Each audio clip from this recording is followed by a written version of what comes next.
यानी क्यों इनकी स्वॉर्डमैनशिप मुझे थोड़ी ऑकवर्ड सी लग रही है। जहाँ तक मुझे लगता है मेरे ख्याल से रेंडल विस्काउंटी से तो नहीं है। अब उतने में जो अपना जेक होता है वो बोलता है कि तुम अभी बहुत जल्दी मरने वाले हो, तो मरने से पहले आखिर तुम्हारे लिए जानना ज्यादा जरूरी क्यों है कि हम लोग कौन है? अगर तुम लोगों का अपना हो चुका हो तो क्या हम लोग दोबारा स्टार्ट करें फाइटिंग? तुम अंपायर के डॉग्स। अब उसके बाद जो सामने वाला नाइट होता है वो बोलता है कि आखिर तुम्हारी हिम्मत कैसे हुई कि तुमने इंपीरियल हाउंड्स को इंसल्ट किया। वहीं वो जो ओपोनेंट्स होते हैं वो लोग देख रहे होते हैं कि ये लोग रॉल के ऑर्डर्स पे काम कर रहे हैं, और उसके बाद वो लोग बोलते हैं कि क्या ये बच्चा इनका लीडर है? और फिर उसके बाद जो नाइट होता है वो बोलता है कि मेरे ख्याल से मुझे एक आइडिया मिल चुका है सरवाइव करने का। और फिर उसके बाद वो अपने सभी सोल्जर्स को ऑर्डर देता है कि तुम लोग अपनी जान की बाजी लगा दो हमारे एम्परर के लिए, हमारे एम्परर के सम्मान के लिए। और उसका इतना बोलते ही जो अपने सोल्जर्स होते हैं वो सारे के सारे मॉन्स्टर्स में ट्रांसफॉर्म होने लग जाते हैं। जो रॉल होता है वो बोलता है कि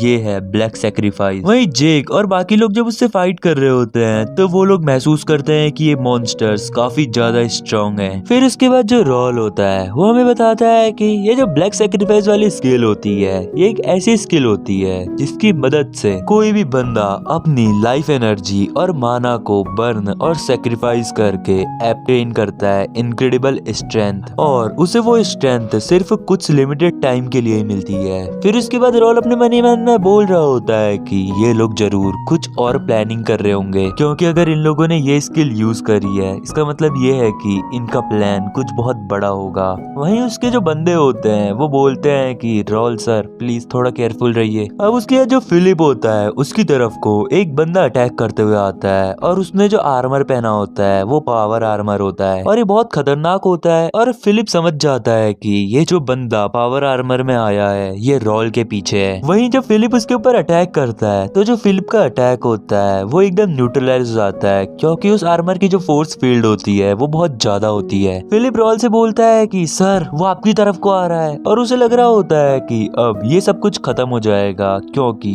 वो पावर आर्मर बहुत ज्यादा खतरनाक होता है। लेकिन उतने में ही अब जब वो बंदा रॉल के ऊपर अटैक करता है तो वो अटैक तो एकदम पूरी जान से करता है, लेकिन वो नोटिस करता है कि उसी के आर्मर का हाथ टूट चुका है। वो बोलता है कि आखिर ये कैसा हुआ, और वो देखता है कि जो रॉल होता है उसके पास भी उसका एक पावर आर्मर होता है, और वो बोलता है कि यू बास्टर्ड तू भी एक पावर आर्मर यूजर है। और जो रॉल का पावर आर्मर होता है वो शिफ्टिंग पार्ट्स वाला होता है, मतलब जरूरी नहीं होता कि वो रॉल उसको पहने रखे, वो उसको कभी भी हटा सकता है। और वो बंदा बोलता है कि इसके पावर आर्मर को देख के ऐसा लगता है कि इसका जो पावर आर्मर है ये F क्लास का है, लेकिन पता नहीं क्यों मुझे ऐसा लग रहा है कि ये हमारे लिए बहुत ज्यादा डेंजरस हो सकता है जब ये अपने फुल फॉर्म में आ जाएगा। और फिर उसके बाद जब रॉल होता है वो उसके ऊपर जैसे ही अटैक करता है तो अचानक से उसकी बॉडी एकदम रुक सी जाती है, मतलब जिसको पैरालाइज बोलते हैं ना वो जाती है उसकी बॉडी। रॉल अपने मन ही मन में बोल रहा होता है कि जैसे ही मैं उसके ऊपर अटैक करने वाला था उतने में ही मेरी बॉडी अचानक से सुन्न हुई। वो बोलता है कि मैं एक स्किल का यूज करने वाला था जिसका नाम है फ्लैश, लेकिन अचानक से मुझे एक मैसेज पॉप अप होता है और मैं बिल्कुल भी नहीं हिल पा रहा होता हूँ। और फिर उसके बाद उसका सिस्टम उसे नोटिफाई करता है कि तुमने एक हॉस्टाइल पावर आर्मर को एनकाउंटर किया है, और जो तुम्हारा यूजर क्वालिफिकेशन है उसको जज करते हुए तुम्हें एक यूनिक ट्रेट मिला है जिसका नाम है स्वॉर्ड एक्सपर्ट मिडिल क्लास साइकोकाइनेसिस। इसकी वजह से उसने जो स्किल ऑब्टेन करी होती है वो होती है रेगनेटर, और रेगनेटर वही होता है मतलब जो उसका पावर आर्मर था उसको और ज्यादा स्ट्रॉन्ग बना देता है वो। और फिर उसके बाद उसका एक फुल्ली पावर आर्मर एक्टिवेट हो जाता है। और वहीं अब हमें पावर आर्मर के बारे में थोड़ी सी जानकारी दी जाती है। हमें पता चलता है कि जो पावर आर्मर होता है वो एक ऐसा बैरियर होता है जो कि all kinds of physical attack को ब्लॉक करता है। ये एक ऐसी डिफेंस स्किल भी है जो कि एटलीस्ट 3 मैजिक सर्कल को तो कैंसिल कर ही सकती है, मतलब इतना सह सकती है वो। जो पावर आर्मर होता है उसमें एक मिस्टीरियस कोर होता है जो कि किसी भी यूजर के माना और फिजिकल एबिलिटी को बढ़ाता है, चाहे सामने वाले प्लेयर का लेवल कितना भी ज्यादा हाई क्यों ना हो। लेकिन अगर तुमने पावर आर्मर पहना है तो तुम उसको एकदम आराम से हरा दोगे। लेकिन जो पावर आर्मर होता है वो एनपीसीज के लिए होता है, और अगर तुम कॉन्टेक्ट के विलेजर हो तो ये तुम्हारे लिए है। जितने भी प्लेयर्स होते हैं उनका ये ड्रीम होता है कि वो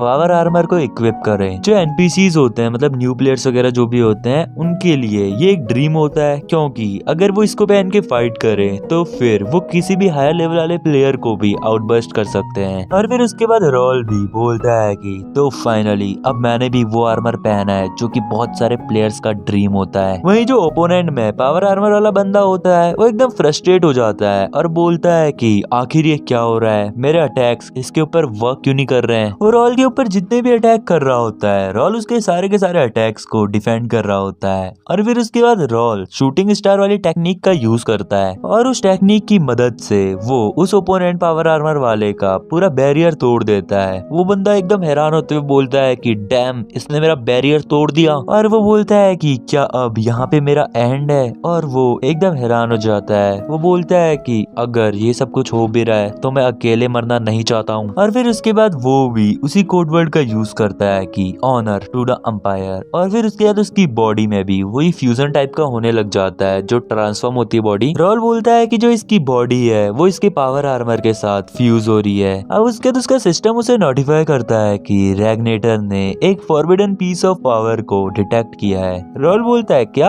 आखिर इसका मतलब क्या हुआ। सिस्टम उसे बताता है कि releasing part of the seal due to an oath. और फिर उसके बाद रॉल की बॉडी में एक अलग सा ट्रांसफॉर्मेशन होने लग जाता है, मतलब जो उसकी बॉडी होती है उसमें अलग ही टाइप की जैसे एनर्जी एंटर कर रही होती है। और हमें पता चलता है कि सिस्टम उसे नोटिफाई करता है कि रैग्नेटर टेम्पररी अपना रियल फॉर्म दिखाएगा। और फिर उसके बाद जो रॉल होता है वो एकदम रियल पावर आर्मर में ट्रांसफॉर्म हो जाता है। एंड भाई साहब ये वाले रॉल को देखो, एकदम जैसे रोबोट टाइप का नहीं होता कोई, डिट्टो वैसा ही लग रहा है। जो रॉल होता है उसकी बॉडी पूरी तरीके से पावर आर्मर में ट्रांसफॉर्म हो चुकी होती है। एंड रॉल का ट्रांसफॉर्म्ड पावर आर्मर और वो सामने वाले ओपोनेंट का भी ट्रांसफॉर्म्ड पावर आर्मर दोनों आमने सामने खड़े होते हैं। वो जो सामने वाला अपना ओपोनेंट होता है वो एकदम हैरान हो चुका होता है रॉल को भी देखकर, और उसे बहुत ज्यादा गुस्सा आ रहा होता है। और फिर उसके बाद उन दोनों की फाइट शुरू हो जाती है। वहीं जो रॉल की टीम के बाकी बंदे होते हैं और जो ओपोनेंट में भी बाकी बंदे होते हैं वो सारे के सारे भी उनकी फाइट देखना शुरू कर देते हैं। जो रॉल होता है वो उस ओपोनेंट को एकदम अच्छी खासी टक्कर दे रहा होता है, और वहीं जो ओपोनेंट होता है उसका एकदम हाल बेहाल सा हो चुका होता है। और फिर उसके बाद रॉल अपने रियल बॉडी में वापस आने लग जाता है और बोलता है कि मैंने ये कर दिया,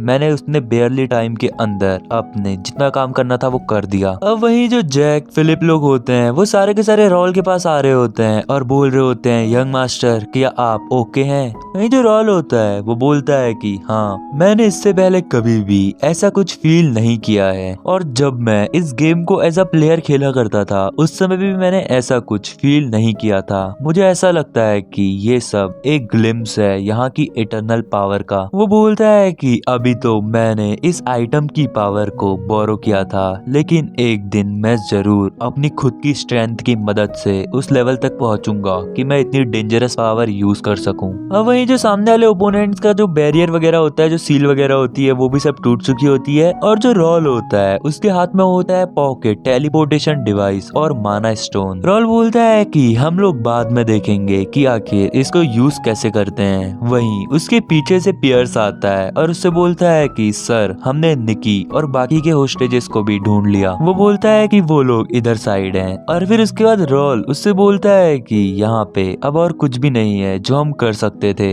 वो जितने भी होस्टेजेस हैं उनके जान पहचान वालों से कांटेक्ट करो और उनको उनकी फैमिलीज के हवाले करो। लेकिन जो पियर्स होता है वो बोलता है कि यस सर, लेकिन जो निकी है वो अभी राइट कंडीशन में नहीं है। रॉल बोलता है कि हमें अभी जल्दी करनी चाहिए, वो सब छोड़ो तुम। अब रॉल का ऐसा बिहेवियर सा देखकर मतलब उसकी टीम वाले थोड़ी आश्चर्यचकित होते हैं। और जो अपना जेक होता है वो रॉल से बोलता है कि क्या आप सच में उनको यहाँ पे ऐसे ही छोड़ देना चाहते हैं। रॉल बोलता है कि हाँ, क्यों, आखिर तुम्हें इनकी कुछ जरूरत है क्या? इनकी फैमिली वाले जब भी आएंगे तो वो इन्हें अपने साथ ले जा लेंगे। वहीं जो जेक होता है वो बोलता है कि लेकिन सर, इनमें से बहुत सारे हमारे काम आ सकते हैं। असली चीज तो ये है कि वैल्यू मेजर की जाती है गोल्ड से। हम लोग जब इन्हें लौटाएंगे तो इनके बदले में गोल्ड मांग सकते हैं। रॉल बोलता है हाँ, वैसे आइडिया बुरा तो नहीं है। और वहीं जो रॉल होता है वो अपने मन ही मन में बोल रहा होता है कि जो पावर आर्मर मैकडोल ने पहना होता है, मतलब उस नाइट ने पहना होता है, वो बोलता है कि मैं उसका यूज तो नहीं कर सकता हूँ क्योंकि वो टूट चुका है, लेकिन ये इस चीज को प्रूव कर सकता है कि हमने अंपायर के स्पाइस को पकड़ा था और ये लोग यहाँ पे कुछ एक्सपेरिमेंट्स कर रहे थे। वो बोलता है कि जो इंपीरियल हाउंड्स हैं वो लोग भी इजी नहीं थे, वो इजीली भी स्मॉल नोबल्स को टेक डाउन कर सकते हैं और इन्हीं की वजह से बहुत सारे यूजर ने यहाँ पे गिव अप कर दिया। लेकिन अभी इनको एजिटेट करके कोई भी फायदा नहीं है। ये मेरे लिए बेहतर रहेगा कि मैं अभी ग्रोथ और इन्फ्लुएंस पे ज्यादा फोकस करूं। और फिर इसके बाद रॉल अपनी टीम वालों से बोलता है कि ये सब हमारे प्लान का पार्ट था, तो अब तुम इन सब बारे में भूल जाओ और ऑल्सो मैंने उसे फिनिश कर दिया है। और फिर इसके बाद रॉल अपनी टीम वालों से बोलता है कि आज तुम लोगों ने बहुत ज्यादा हार्ड वर्क किया और इसके बदले में मैं तुम सब लोगों को बोनस दूंगा, तो चलो वापस चलते हैं और थोड़ा रेस्ट करते हैं। जेक एकदम खुश होते हुए बोलता है कि रियली बोनस वैकेशन, तुम ये सब चीज वापस मत लेना। और फिर उसके बाद रॉल पियर्स से बोलता है कि क्या तुमने रिपोर्ट तैयार कर ली। पियर्स बोलता है कि हम लोगों ने उन्हें एकदम ऐसे ही ललचाया जैसा कि हम लोगों ने प्लान किया था। अब हम लोग ये मेक श्योर करेंगे कि यहाँ पे कोई भी सेटबैक ना हो, मतलब उनके खिलाफ सबूत। और अब हमें ये देखना है कि आखिर उन लोगों का इस चीज के ऊपर क्या रिएक्शन रहता है। ऑब्वियसली ये थोड़ा टफ होगा। रॉल बोलता है कि मैं इस बारे में भी क्यूरियस हूँ कि आखिर वो लोग ये सब देखकर कैसा चेहरा बनाएंगे, क्योंकि वो लोग हमारी ट्रिक में गिर चुके हैं। और वहीं अब हम लोगों को दिखाया जाता है कि जो अपने रेंडल विस्काउंट वाले भाई लोग होते हैं वो लोग बोलते हैं कि हे गाइड, क्या हम सही रास्ते में जा रहे हैं। वो लोग किसी का पीछा कर रहे होते हैं और मेरे ख्याल से वो लोग अभी रॉल का ही पीछा कर रहे हैं। और देखो ये अभी जो भी कांड रॉल के साथ हुआ था, ये जितने भी नाइट साइट्स वाला, ये काम या तो रेंडल विस्काउंटी वालों का है या फिर उस मेयर का है। और जहाँ तक है मुझे लग रहा है ये काम रेंडल विस्काउंटी वालों का है। खैर वो तो आपको आगे पता चल जाएगा। जो सबसे बड़ा भाई होता है वो बोलता है कि शिट, हमने उसे एकदम अच्छे से ट्रैक कर लिया था, लेकिन फॉरेस्ट में उसने अपने कोई भी ट्रेसेस नहीं छोड़े। हम लोगों को मेंटली हील होना पड़ा श्राइन से और हमने अपने पैसे भी खो दिए और अपनी स्वॉर्ड्स भी खो दी। हम लोगों से अभी ट्रेस इसलिए नहीं कर पाए क्योंकि हमारी माना स्किल्स इस सिटी में काम नहीं कर पा रही है, लेकिन हम उन्हें ढूंढ लेंगे। वहीं हमें पता चलता है कि जो उनका गार्ड लीडर होता है, जिसकी पिछली बार भी रॉल के साथ फाइट हुई होती है, उसके पास भी पावर आर्मर होता है। अब उसके बाद जो रहमान होता है वो बोलता है कि हमारे पास ये लास्ट चांस है क्योंकि वो भी शहर के बाहर है। उसका एक भाई बोलता है कि ये मुझे थोड़ा बहुत डेंजरस सा लग रहा है, मुझे लगता है कि हम लोगों को कहीं और जाना चाहिए उसको ढूंढने के लिए। लेकिन उसका भाई बोलता है कि नहीं, हम लोग सिटी से बाहर आ चुके हैं उसे ढूंढने के लिए और अब हम लोग ऐसा कुछ नहीं कर सकते हैं। और उतने में उन लोगों को सामने बहुत सारा सोना दिखता है और वो लोग बहुत ज्यादा ललचा जाते हैं। और उसका भाई सबसे बड़ा जो होता है रहमान, वो बोलता है कि हम लोग उसे तो नहीं ढूंढ पाए, लेकिन कम से कम हमें थोड़ा बहुत खजाना तो मिल गया। इसमें बहुत सारे मैजिक आइटम्स हैं, आर्टिफैक्ट्स हैं और कॉर्प्सेस हैं वांटेड पीपल के, और सबसे बड़ा तो ये कि इसमें एक पावर आर्मर भी है। अब उसके बाद गाइस हमें रात के टाइम का सीन दिखाया जाता है जहाँ पे हम लोगों को पता चलता है कि जो रॉल लोग होते हैं वो सिटी में वापस आ चुके होते हैं। अब उसके बाद जो रॉल होता है वो हमें बताता है कि मेरे पास यहाँ पे ट्रेनी नाइट्स हैं और मेरे फर्स्ट गिल्ड मेंबर्स हैं। उनमें से जो 6 बंदे हैं वो तो एकदम एक्सपर्ट ट्रेनर हैं और जो बचे हुए मेरे नाइट्स हैं वो लोग भी कुछ टाइम में एक्सपर्ट्स बन जाएंगे। रॉल बोलता है कि अब हम लोग अपने सप्लाईज के लिए नॉर्थ हाइड आउट की तरफ को बढ़ेंगे। रॉल हमें ये भी बताता है कि उनमें से जितने भी लोग हैं वो सारे के सारे माना यूज करना जानते हैं और उन लोगों ने एस्टर्न काउंटी की स्वॉर्ड स्किल भी सीख ली है। रॉल बताता है कि हमारी टीम में अभी 100 मेंबर्स से भी ज्यादा बंदे हो चुके हैं, तो कोई भी नॉर्मल रोग हमारे खिलाफ खड़े नहीं हो सकते हैं। और फिर वो अपने सभी सोल्जर्स को ऑर्डर देता है कि चलो फिर अब हम लोग चलते हैं। अब उसके बाद हमें सिटी के किले का सीन दिखाया जाता है जहाँ पे सोल्जर्स एकदम नोटिस करते हैं कि रॉल की सेना इधर को बढ़ रही है और वो लोग बोलते हैं कि आखिर एस्टर्न काउंटी के लोग इधर को क्यों आ रहे हैं। और हम लोग देखते हैं कि जो रॉल और उसकी बाकी टीम होती है वो सारे अपने साथ उन सारे हॉस्टेजेस को लाए होते हैं जिन्हें की किडनैप कर रखा होता है। अब उसके बाद एक सोल्जर रॉल के पास आता है और रॉल से बोलता है कि सर, जैसा कि आपने मुझसे कहा था कि सिटी के जितने भी सिविलियंस हैं उन सभी को यहाँ पे इकट्ठा करना है, मैंने एकदम वैसा ही किया। रॉल उससे बोलता है कि गुड वर्क। और फिर उसके बाद पब्लिक एकदम आवाज करने लग जाती है कि क्या इसने हमारे बच्चों को रेस्क्यू किया। एक बंदा बोलता है कि फाइनली अब मैं अपने बच्चों को देख सकता हूँ। और वहीं जो अपनी नाकिया होती है वो बोलती है कि क्या मेरी सिस्टर भी सही होगी। और फिर वो अचानक से रॉल के पास अपनी सिस्टर निकी को देखती है। और फिर उसके बाद रॉल नाकिया से बोलता है कि नाकिया, ये रही निकी। वो उससे बोलती है है थैंक यू सो मच। और फिर इसके बाद रॉल बोलता है कि ये वैसे अभी कुछ खास हालत में तो नहीं है, मतलब इसकी सिचुएशन थोड़ी खराब है, लेकिन तुम्हें इसे जल्दी से जल्दी ट्रीट करना पड़ेगा। और फिर उसके बाद वो बर्नार्ड से बोलता है कि बर्नार्ड, और बर्नार्ड बोलता है कि हाँ मैंने एक प्रीस्ट की व्यवस्था कर दी है मेंशन में। रॉल अपने मनी मन में बोल रहा होता है कि मैंने उन सभी लोगों की जान बचाई है जिनके परिवार वाले समझ रहे थे कि वो लोग अब तक मर चुके होंगे, और अब मैंने थोड़ा बहुत और फ्यूचर भी बदल दिया है। और वो एल्केमिस्ट जो कि अपनी पूरी लाइफ सिर्फ इस बदले में जीने वाली थी जिससे वो अपनी बहन का बदला ले सके, शायद वो फ्यूचर भी अब चेंज हो चुका होगा, क्योंकि हमने पिछले एपिसोड्स में देखा था कि जो नाकिया एल्केमिस्ट है वो फ्यूचर में एक बहुत ग्रैंड एल्केमिस्ट बन जाएगी। और फिर इसके बाद रॉल बोलता है कि मे बी अब नाकिया एक ग्रैंड एल्केमिस्ट नहीं बनेगी और वो जैसी एकदम वैसी रहेगी, लेकिन वो बोलता है कि मुझे अभी भी नाकिया की जरूरत होगी काउंटी के फ्यूचर के लिए। वो बोलता है कि जो कुछ भी स्टार्ट हुआ था वो सब कुछ चेंज होगा,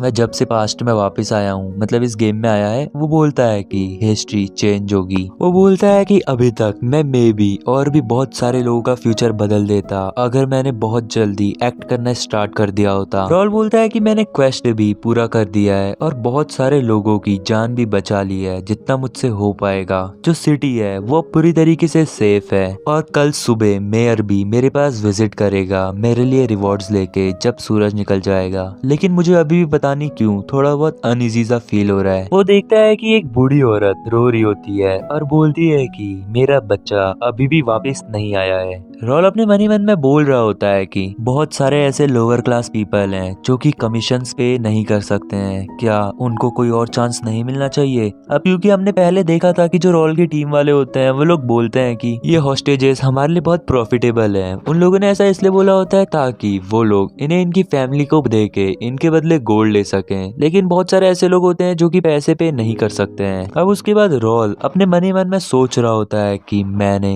अभी तक जितना भी काम किया है वो सिर्फ किया है अपने क्वेस्ट और लेवल के लिए। उन लोगों के साथ मैंने कभी भी बातचीत या मतलब नहीं रखा है जो लोग मेरे क्वेस्ट से अनरिलेटेड हैं। मतलब अब रॉल को यहाँ पे थोड़ा बहुत अपनी गलती का एहसास होने लग जाता है। रॉल बोलता है कि जब मैं इस जगह पर सबसे पहले रीइंकार्नेट हुआ था तो मैंने ये सोचा था कि मैं इसको एकदम रियल लाइफ की तरह जीऊंगा, लेकिन रियली मैं इस लाइफ को अभी भी एक गेम की तरह खेल रहा हूँ। वो बोलता है कि वैसे तो इसमें कोई भी गलत बात नहीं है कि मैं सिस्टम के अकॉर्डिंग यहाँ की लाइफ जीऊं, लेकिन क्या सिर्फ फॉलो करना सिस्टम द्वारा डिटरमाइंड क्वेस्ट को, क्या ये मेरे लिए राइट थिंग है? वो बोलता है कि अभी तक मैं अपने जितने भी प्लान्स बना रहा हूँ वो बना रहा हूँ बेस्ड ऑन प्लेयर बेह्यून के पर्सपेक्टिव से। मतलब बे डोयून उसके पुराने कैरेक्टर का नाम होता है जो उसका पुरानी लाइफ में होता है। वो बोलता है कि कहीं ऐसा करने से मेरे हॉरिजन्स और ऑप्शन रिड्यूस तो नहीं हो रहे हैं। वो बोलता है कि अगर मैंने अभी भी यहाँ पे अपने इस कैरेक्टर रोल को अंडरस्टैंड नहीं किया जो कि एक नोबल मैन है कनेक्ट वर्ल्ड का, तो शायद फिर से मैं उन्हीं सारे फेलियर्स को रिपीट करूंगा जो कि मैंने अपने पास्ट में देखे हैं। और फिर उसके बाद रॉल अपनी टीम वालों से पूछता है कि फिलिप, क्या तुमने उन उदास लोगों को देखा जो कि वहाँ पे खड़े थे?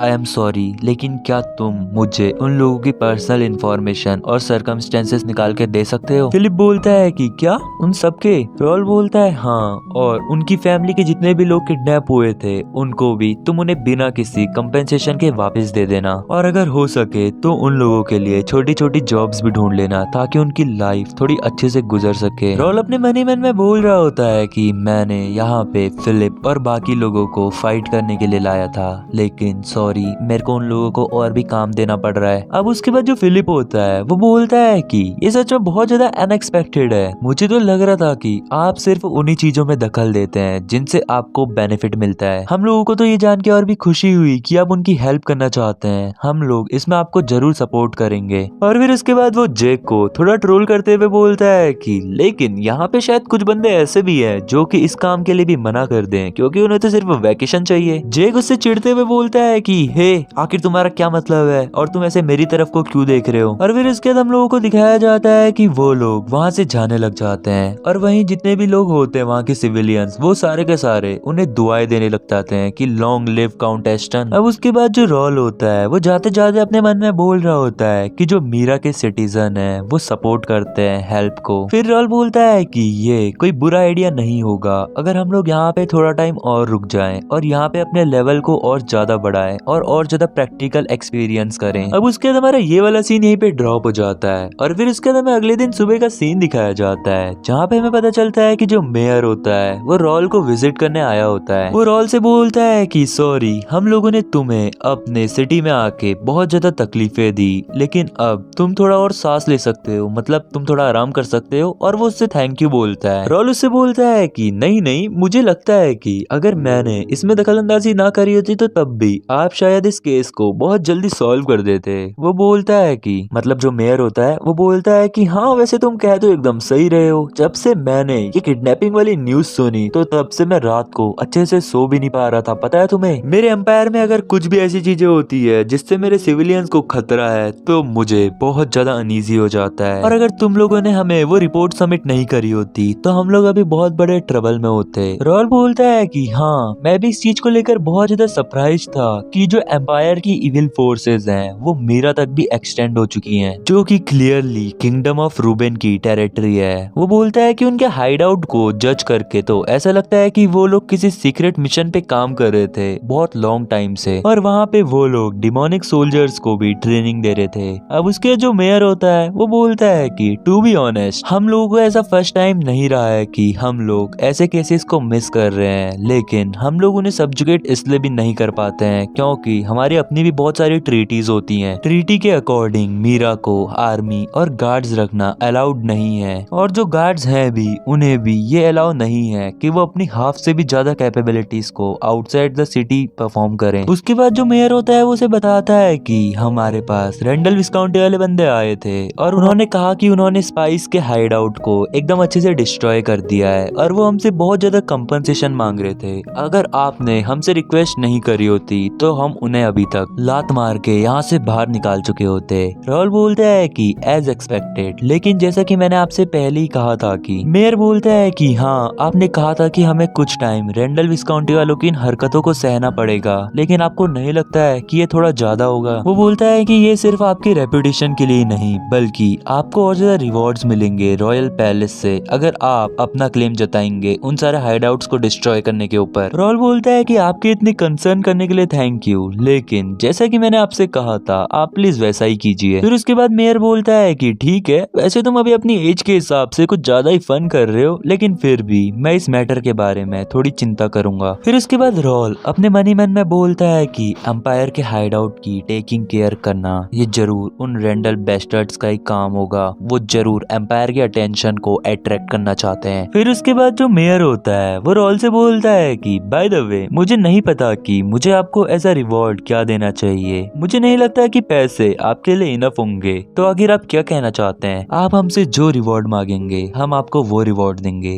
रॉल बोलता है कि फाइनली वो थोड़ा बहुत मेरे कुछ फेवर में कह रहा है, और फिर उसके बाद रॉल उससे बोलता है कि ठीक है फिर मैं आपसे एक फेवर मांगना चाहता हूँ। मैंने सुना है कि जो आपका मेंशन है उसमें बहुत सारे कलेक्शन बुक्स हैं जिसमें बहुत ज्यादा वैल्यूएबल बुक्स हैं, और अगर आपकी इजाजत हो क्या मैं उन सारी बुक्स को एक बार देख सकता हूँ? वो मेयर बोलता है कि क्या वो स्टडी उसमें ज्यादा कुछ खास तो नहीं है, लेकिन अगर तुम उसे देखना चाहते हो तो तुम ऑफ कोर्स देख सकते हो, इवन तुम उनमें से जो भी बुक्स लेना चाहते हो तुम उसे ले सकते हो, लेकिन मुझे लगता है कि ये आपके रिवॉर्ड के लिए इनफ नहीं होगा, तो मैं आपको अपनी सीक्रेट ट्रेजरी भी दिखाऊंगा और उस ट्रेजरी में से कोई भी एक गिफ्ट जो आपको पसंद आएगा आप उसे ले सकते हैं। और फिर उसके बाद रॉल बोलता है कि थैंक यू, मैंने जैसे सोचा था आप एकदम वैसे ही कूल हैं। और फिर उसके बाद मेयर उससे बोलता है कि राइट, मैं आपको बहुत ज्यादा जेनरियस ट्रीटमेंट दूंगा। रॉल अपने मनी मैन में बोलता है कि इसने मुझे रिवॉर्ड देना था तो रिवॉर्ड क्यों नहीं दे रहा है, ये ज्यादा शो ऑफ क्यों मार रहा है। और फिर उसके बाद हम लोगों को मेंशन वाली लाइब्रेरी का सीन दिखाया जाता है। अब उसके बाद रॉल वहाँ पे सारी की सारी बुक्स देखने लग जाता है और वो बोलता है कि इन बुक्स को देखकर तो ऐसा लगता है कि ऐसी कोई नॉर्मल बुक्स हैं, लेकिन रियलिटी में ये बहुत ज्यादा ट्रेजरी वाली बुक्स हैं। अब उसके बाद जैसा कि मैंने आपको बताया था उसके पास वो स्किल होती है कि वो किसी भी बुक की कोई भी स्किल को एक्वायर कर सकता है, तो वो बिल्कुल ऐसा ही करता है और वो एक बुक से बी रैंक स्किल को एक्वायर कर लेता है। बुक का नाम होता है थंडर पियर्स। और वो लाइब्रेरी क्योंकि पूरी की पूरी स्किल बुक्स से भरी हुई होती है, तो वो बोलता है कि मुझे ऐसा लगता है कि यहाँ पे बहुत ज्यादा बुक्स हैं, तो मुझे उनको देखकर उनके स्किल्स को सारे एक्वायर करना पड़ेगा। वो बोलता है कि मैं शायद पहली और आखिरी बार इस जगह पे आ रहा हूँ, पता नहीं अगली बार यहाँ आने का मौका मिलेगा या नहीं, तो मुझे अपनी सारी यूजफुल बुक्स अपने साथ ले जा लेनी पड़ेंगी। अब उसके बाद उसकी नजर एक बुक पे जाती है जिसमें से एक अजीब सी लाइट जैसी निकल रही होती है। वो जैसे ही उस बुक को देखता है तो बुक का नाम होता है study of ancient rituals, spells and instructional method for mental cultivation. रॉल बोलता है कि इस बुक का टाइटल कितना ज्यादा बड़ा है और फिर उसके बाद जब वो उस बुक को खोलता है तो उसकी स्किल होती है कोर्सियस मेडिसिन आर्ट, और फिर उसके बाद उसको और मेडिटेशन वाली स्किल्स भी मिलती है। और वो बोलता है कि मेरी पुरानी लाइफ में जो बेयून था वो ऐसे टाइप का मेडिटेशन नहीं कर पाता था, लेकिन बाद में मेरे को थोड़ा बहुत मेडिटेशन करना आ गया, लेकिन अभी भी मैं उतना ज्यादा नहीं कर पाता हूँ, तो मेडिटेशन आर्ट को भी मुझे सीखना पड़ेगा। और फिर उसके ऐसी और बुक्स के कुछ और स्किल्स को एक्वायर करता है और ऐसे ही चलता रहता है मतलब। और वो बोलता है कि मतलब बोलता भी क्या है, वो हमें ऐसी मेडिटेशन के बारे में थोड़ा ज्ञान फैल रहा होता है जो कि मुझे लगता है कि आपको बताना ज्यादा जरूरी तो नहीं है। अब उसके बाद रॉल हमें बताता है कि उसने सारे के सारे 70 क्वेस्ट कर लिए हैं और बहुत सारे उसे इसके बदले में रिवॉर्ड्स भी मिले हैं। वो हमें बताता है कि उसका जो माना और स्पिरिचुअल पावर है वो भी अबव 70 लेवल हो चुका है और साथ ही साथ उसके कुछ और भी नए स्किल्स हैं जैसे सुपर ह्यूमन वाली स्किल। रॉल बोलता है कि वैसे ये सारे स्किल्स देखकर लग रहा है जैसे कोई सपना है, लेकिन रियल में मैंने ऐसी बहुत सारी स्किल्स को अक्वायर कर लिया है। वो बोलता है कि जब मैं यहाँ पे रिकॉग्नेट हुआ तो मेरे साथ मेरे 2 आइटम्स भी मेरे साथ यहाँ पे आए, जिनमें से एक है, लेकिन उतने में उसकी बात कट जाती है और हमें नहीं बताया जाता कि वो क्या चीजें हैं। वैसे एक तो है उसका हाथ में जो पहना होता है उसने,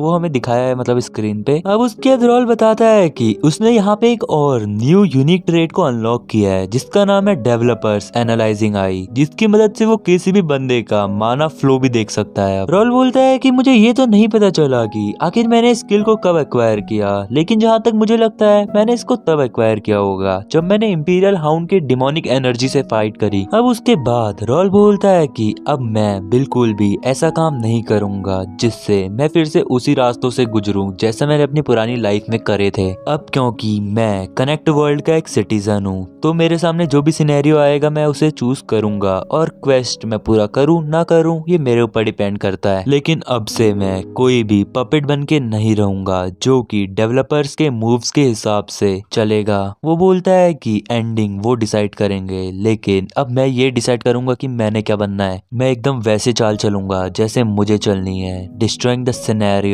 एंड द क्वेस्ट इटसेल्फ। अब उसके बाद तो लाइब्रेरी में बैठा ही होता है, उतने में उसे बाहर से आवाज आती है कि यंग मास्टर क्या आप अंदर हैं? और हम लोग देखते हैं कि बर्नार्ड उसके पास आया होता है और वो उससे बोलता है कि जो मिस नाकिया की बहन है निकी, उसे कॉन्शियसनेस आ गई है और मिस नाकिया आपसे मिलना चाहती है, तो आखिर क्या करना है, उन्हें अंदर भेजना है? रॉल बोलता है कि ऑफ कोर्स मैं उससे मिलना चाहूंगा। और फिर उसके बाद हमें दिखाया जाता है कि नाकिया के पास रॉल आता है और रॉल बोलता है कि नाकिया आखिर तुम्हारे लिटिल सिस्टर अब कैसी है? फिर इसके बाद नाकिया उससे बोलती है कि यंग मास्टर आपका बहुत बहुत थैंक यू, मुझे नहीं समझ आ रहा कि मैं आपको आपकी काइंडनेस कैसे रिपे करूं। रॉल बोलता है कि नहीं नहीं ये सब छोड़ो, लेकिन मुझे ये बताओ कि क्या तुम्हारी सिस्टर सही है? और फिर इसके बाद वो बोलता है कि क्या मैं निकी को देख सकता हूँ? अब उसके बाद निकी भी उससे बोलती है कि मुझे बचाने के लिए शुक्रिया। तो उसको देखकर बोलता है कि ये अभी भी थोड़ी बहुत अनवेल टाइप की है। और फिर इसके बाद वो बोलता है कि क्या मुझे इसे थोड़ा और क्लोजली चेक करना चाहिए? और फिर इसके बाद जब रॉल उसकी आंखों में देखता है तो उसको क्या नजर आता है? अब उसको जो नजर आ रहा है वो आपको भी स्क्रीन पे नजर आ रहा होगा। और ये देखकर रॉल एकदम पूरी तरीके से हैरान हो जाता है और बोलता है कि आखिर ये क्या हो रहा है। मतलब जैसे वैसे नहीं होता जब इटाची की आंखों में देखकर कोई भी बंदा गेंजुत्सु में चले जाता है, सेम वही तरीके का अभी रॉल के भी साथ हुआ। और फिर इसके बाद वो बोलता है कि मुझे इसे अपने डेवलपर्स एनालिसिस आई की मदद से देखना पड़ेगा। और फिर उसके बाद वो एकदम हैरान होते हुए बोलता है कि नहीं। जो अपना रॉल होता है वो बोलता है कि नहीं,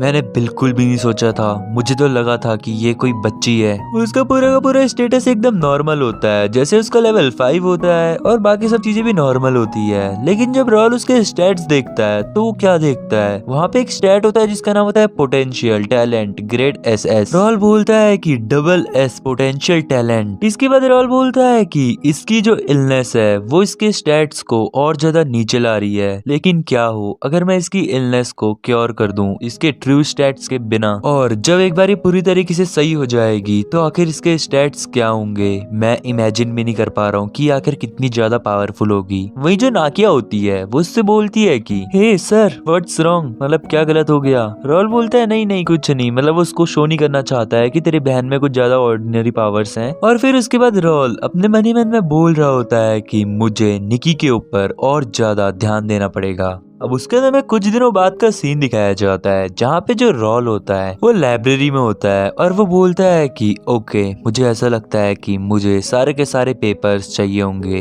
वो बोलता है कि मीरा मैं तो अब हमारा काम ऑलमोस्ट डन हो चुका है, सब कुछ एकदम अच्छे से जा रहा है। हमने और भी बहुत सारे रोग्स ढूंढे हैं और स्लेव ट्रेडर्स ढूंढे हैं और साथ ही साथ 50 से भी ज्यादा और लोगों को रेस्क्यू किया है। वो बोलता है कि अब जो मीरा सिटी है वो एकदम सेफ प्लेस है। वो ऐसा भी बताता है कि जो उसके गिल्ड हाउस का कंस्ट्रक्शन है वो भी ऑलमोस्ट डन हो चुका है और साथ ही साथ कुछ गिल्ड मेंबर्स वहाँ पे रहने भी लग गए हैं। बहुत सारे सिविलियंस जिनको या जिनकी फैमिली वालों को हमने रेस्क्यू किया था वो लोग भी हमारे साथ काम करने के इच्छुक हैं। यहाँ पे बहुत सारे टैलेंटेड वर्कर्स हैं, लेकिन अब जो ओनली चीज बची है वो है कि और उतने में कोई दरवाजे से अंदर आता है और हम लोग देखते हैं कि यहाँ पे आई होती है अपनी नाकिया। रॉल उससे पूछता है कि आखिर अब नाकिया की तबीयत कैसी है, क्या उसमें कुछ सुधार हुआ। नाकिया उसे बताती है कि हाँ, उसकी ऑलमोस्ट तबीयत अब पहले से बहुत ज्यादा बेहतर है। वो उसको बोलती है कि उन सारे प्रीस्ट ने बहुत अच्छे से मेरी सिस्टर को ट्रीट किया और वो इतना वर्क हार्ड कर रहे हैं जिसकी वजह से मेरी सिस्टर की तबीयत धीरे धीरे सुधरती जा रही है। मैं तुम्हारा भी एक बार और थैंक यू बोलना चाहूंगी। रॉल उससे बोलता है कि ओ वाओ, ये बहुत बढ़िया है, लेकिन वो अपने मनी मन में बोल रहा होता है कि आखिर ये ऐसा क्यों बोल रही है। निकी की तो कंडीशन अभी ज्यादा कुछ इम्प्रूव हुई भी नहीं है और जो निकी को बीमारी है वो एक ऐसी बीमारी है जिसको तुम डिवाइन पावर की मदद से तो बिल्कुल भी क्योर नहीं कर सकते हो। अब उसके बाद नाकिया रॉल से बोलती है कि मैंने आपसे मिलने के लिए इसलिए कहा था क्योंकि मैं आपसे कुछ बात करना चाहती हूँ।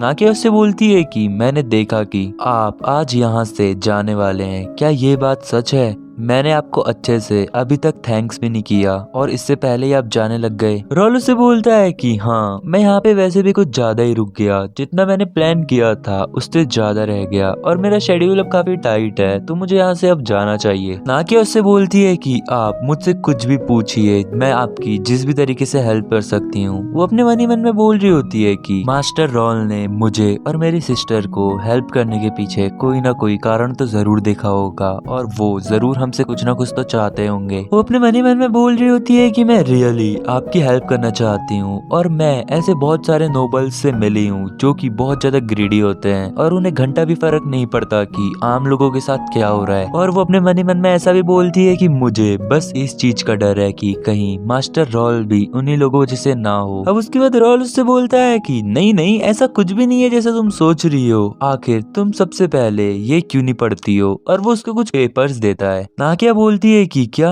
ये पेपर्स? और जैसे ही नाकिया उन पेपर्स को पढ़ती है तो वो देखती है कि वो पेपर होते हैं पैराडन पेपर्स। मतलब उसने यहाँ पे जो सिटी में बहुत ज्यादा कांड किए होते हैं तो उसी के बदले में उसको कुछ होता है ऐसा है, मतलब सिटी में कुछ उसके ऊपर केस वगैरह चल रहा होता है। तो नाकिया उससे बोलती है कि पैराडन, क्या ये सच में सही है? रॉल उसको बताता है कि हाँ, लकीली ये सब कुछ पैसों की मदद से सेटल हो सकता था तो मैंने ये सब कुछ कर दिया। अब उसके बाद रॉल हमें बताता है कि जो पेपर मैंने नाकिया को दिए हैं वो उसके सिंस के पैराडन के हैं। मैंने अलायंस से बहुत ज्यादा पैसे देकर ही ये परमिशन ली है, लेकिन अभी भी कुछ भी उसकी वर्ड से कंपेयर नहीं कर सकते हैं। जो नाकिया होती है वो अपने मन ही मन में बोल रही होती है कि मुझे 5 सालों तक सफर करना पड़ा क्योंकि मेरे माना रेस्ट्रिक्शन की वजह से। साथ ही साथ मुझे लग रहा था कि मैं इस सिटी के लिए एक प्रॉब्लम हूँ और मैं यहाँ से कभी भी बच के नहीं जा सकती हूँ, लेकिन उसने मेरी प्रॉब्लम सॉल्व कर दी। वो बोलती है कि मैं ही एक बहुत बड़ी स्टूपिड थी जो मैं मास्टर रॉल को बाकी नोबल्स के साथ कंपेयर कर रही थी। अब उसके बाद रॉल उससे बोलता है कि नाकिया,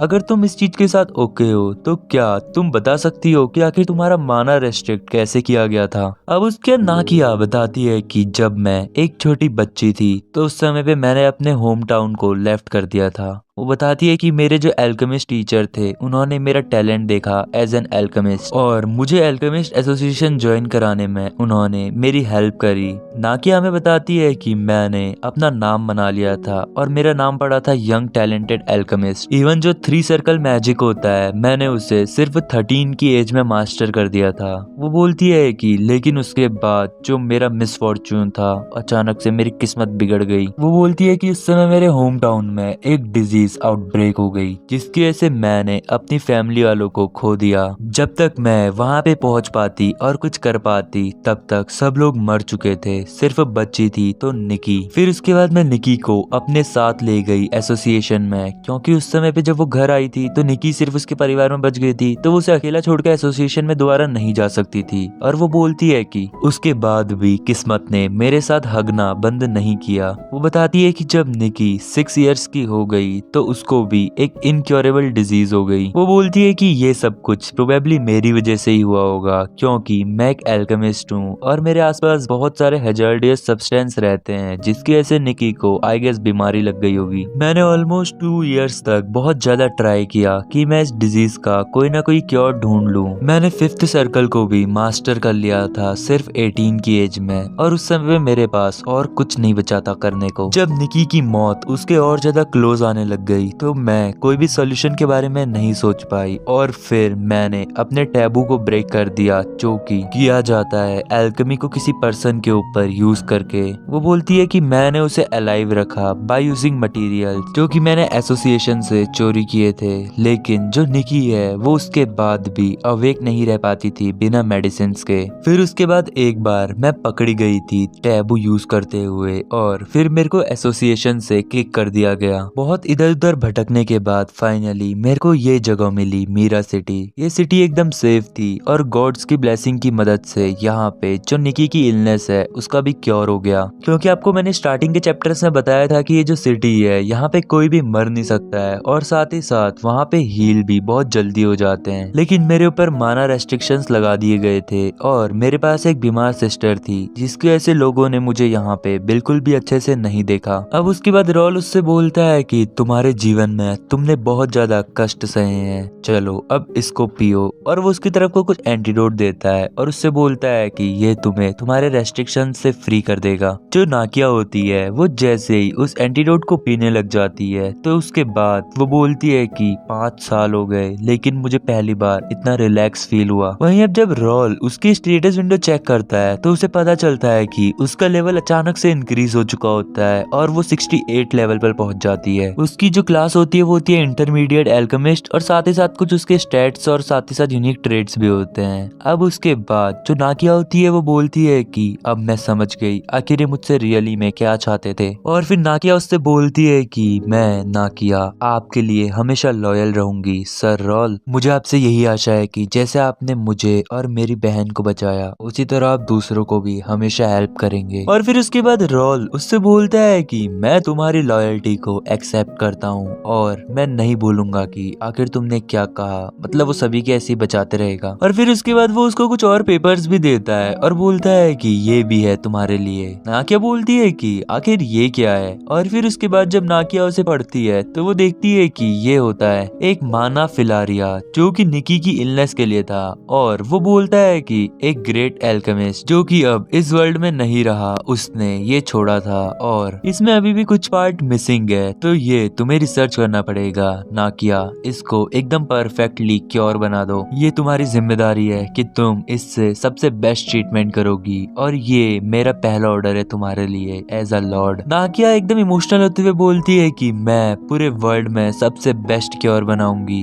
मैंने डिसाइड कर लिया है। और वो अपने मन ही मन में बोल रही होती है कि अब मैं अपनी पूरी बची हुई जिंदगी मास्टर रॉल के लिए जीऊंगी। और फिर उसके बाद वो वहां से जाने लग जाती है। अब उसके बाद उसके जाने के बाद जो रॉल होता है वो अपने मन ही मन में बोलता है कि जो टॉकिंग और एक्टिंग है वो अभी भी थोड़ी बहुत ऑकवर्ड टाइप की है, लेकिन मुझे थोड़ी और प्रैक्टिस करनी पड़ेगी, क्योंकि अब यही जगह है जहाँ पे मुझे रहना है और यहीं के लोगों को मुझे फेस करना है, कनेक्ट वर्ल्ड के। वो बोलता है कि आज मेरे लिए ग्रेट सक्सेस रही, आज मेरे पास मेरा पहला मेंबर आया जिसको मुझे हैंड ओवर नहीं किया गया था बल्कि उसने मेरी लॉयल्टी एक्सेप्ट करी। और नाकिया एक ऐसी एल्केमिस्ट है जो कि हिस्ट्री पे एक बहुत अच्छा या बहुत बुरा प्रभाव डालती, लेकिन अब क्योंकि वो मेरे अंडर में है तो अब हिस्ट्री भी चेंज हो जाएगी, और साथ ही साथ वो सबसे बेस्ट क्योर ढूंढेगी। रॉल बोलता है कि जो ग्रेट एल्केमिस्ट की मैं बात कर रहा था जो कि अब इस वर्ल्ड में नहीं रहा वो और कोई नहीं बल्कि नाकिया खुद है। पास्ट में नाकिया ने खुद फाइट करा था माना फिलारिया के इनक्योरेबल डिजीज को, लेकिन रिसर्च करने के बाद उसने फाइनली उसका क्योर कर लिया था और उस प्रोसेस में उसने बहुत सारे लोगों की जान गंवाई थी। लेकिन अब ये मैटर नहीं करता है क्योंकि अब हमारे पास आधे से ज्यादा रिसर्च डेटा है और क्योंकि रॉल एक गेम का प्लेयर है, उसने बहुत बार गेम्स को खेल रखा है, साथ ही साथ उसको एकदम स्टार्टिंग से लेकर एंडिंग तक के सारे प्लॉट्स पता है और साथ ही साथ वो उन्हें एक्सेस भी कर पाता है। तो इसलिए रॉल ये सब चीजें बता पाता है और मैंने आपको बहुत सारी वीडियोस में ये सब बताया है, तो आई होप आपको इन सब चीजों में कंफ्यूजन ना हो। अब उसके बाद रॉल बोलता है कि मैंने मीरा में जो कुछ भी करने का प्लान किया था वो मेरा पूरा का पूरा मिशन पूरा हो चुका है, तो अब मुझे अपनी नेक्स्ट डेस्टिनेशन के लिए तैयारी करनी चाहिए। और जो मेरी नेक्स्ट डेस्टिनेशन है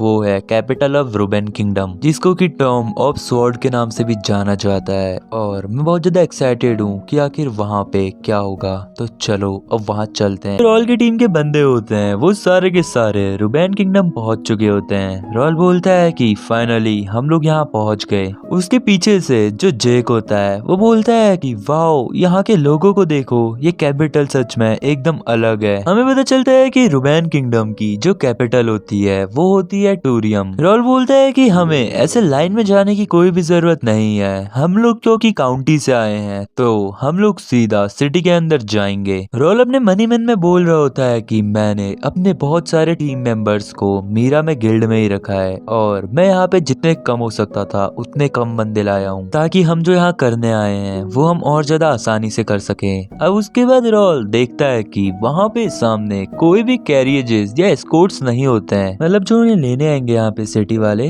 रॉल बोलता है कि बर्नार्ड, क्या तुमने इन्हें इन्फॉर्म नहीं किया था कि हम लोग आने वाले हैं? बर्नार्ड बोलता है कि नहीं, मैंने कर दिया था इन्हें इन्फॉर्म। फिर बर्नार्ड बोलता है कि जरूर उन लोगों से कोई मिस्टेक हो गई हो, मैं जल्दी से पहले मेंशन की तरफ को जाता हूँ और यहाँ पे कुछ मेंशन के लोगों को लाता हूँ। रॉल बोलता है कि क्या तुम्हें पता है मेंशन कहाँ है? एक काम करते हैं, हम लोग साथ में ही वहाँ को चलते हैं। अब उसकी बाद बर्नार्ड एक से पूछता है कि क्या एस्टन काउंटी का मेंशन कहाँ पे है जहाँ पे उनकी व्यवस्था की गई है? वो औरत बोलती है कि एस्टन काउंटी, मुझे इस बारे में कोई भी आइडिया नहीं है। अब उसके बाद वो कुछ और लोगों से भी ऐसे ही पूछता है तो लोग बोलते हैं कि क्या एस्टन काउंटी, वॉरियर फैमिली, तुम आखिर यहाँ क्यों पता कर रहे हो, तुम नोबल डिस्ट्रिक्ट में पता करो। अब उसके बाद जब वो नोबल डिस्ट्रिक्ट की तरफ को बढ़ने लग जाते हैं तो वहाँ पे कुछ गार्ड्स होते हैं, उन्हें रोक लेते हैं और बोलते हैं कि आई एम सॉरी, लेकिन हमने कभी भी एस्टन काउंटी के यहाँ पे मेंशन के बारे में तो नहीं सुना, आप यहाँ अंदर नहीं आ सकते हैं। रॉल बोलता है कि मैंने कभी भी एक्सपेक्ट नहीं किया था कि मेरी फैमिली इतनी ज्यादा पॉपुलर होगी, लेकिन मैंने इतनी गंदी तरीके से भी ये सब कुछ एक्सेप्ट नहीं किया था। अब उतने में जो जेक होता है वो पीछे से उन गार्ड से बोलता है कि क्या तुम्हें पता भी है एस्टन काउंटी के सोल्जर्स मॉन्स्टर से फाइट करते करते मर रहे हैं और तुम बोल रहे हो कि एस्टन काउंटी का मेंशन कहाँ है? ये जो आजकल एरिया में इतनी पीस मेंटेन हो रखी है ये सारी की सारी एस्टन काउंटी की ही वजह से हुई है। अब उसके बाद रॉल अपने मनी मन में बोल रहा होता है कि चलो, सिविलियंस एस्टन काउंटी के बारे में नहीं जानते हैं, ये चीज सेंस बनाती है और वैसे भी जो फादर है वो इस कैपिटल में रेयरली विजिट करते हैं, लेकिन मैंने ये तो सुना था कि यहाँ पे हमारा बहुत बड़ा मेंशन है जिसमें एक्सचेंज होते हैं नोबल और रॉयल्स का। अब उसके बाद वो बर्नार्ड से बोलता है कि ये थोड़ा बहुत अनकन्वीनियंट है, लेकिन बर्नार्ड क्या तुम ऑफिस की तरफ को जा सकते हो और एड्रेस ढूंढ सकते हो? बर्नार्ड बोलता है हाँ, आप सब कुछ मेरे पे छोड़ दीजिए। अब उसके बाद उनके पास जो मैप होता है वो किसी को देते हैं और वो बंदा एकदम हैरान होते हुए बोलता है कि क्या तुम श्योर हो कि यही वो पेपर है? ये एड्रेस तो मुझे लग रहा है कि बैरन गार्डन की तरफ को जा रहा है। रॉल बोलता है कि क्या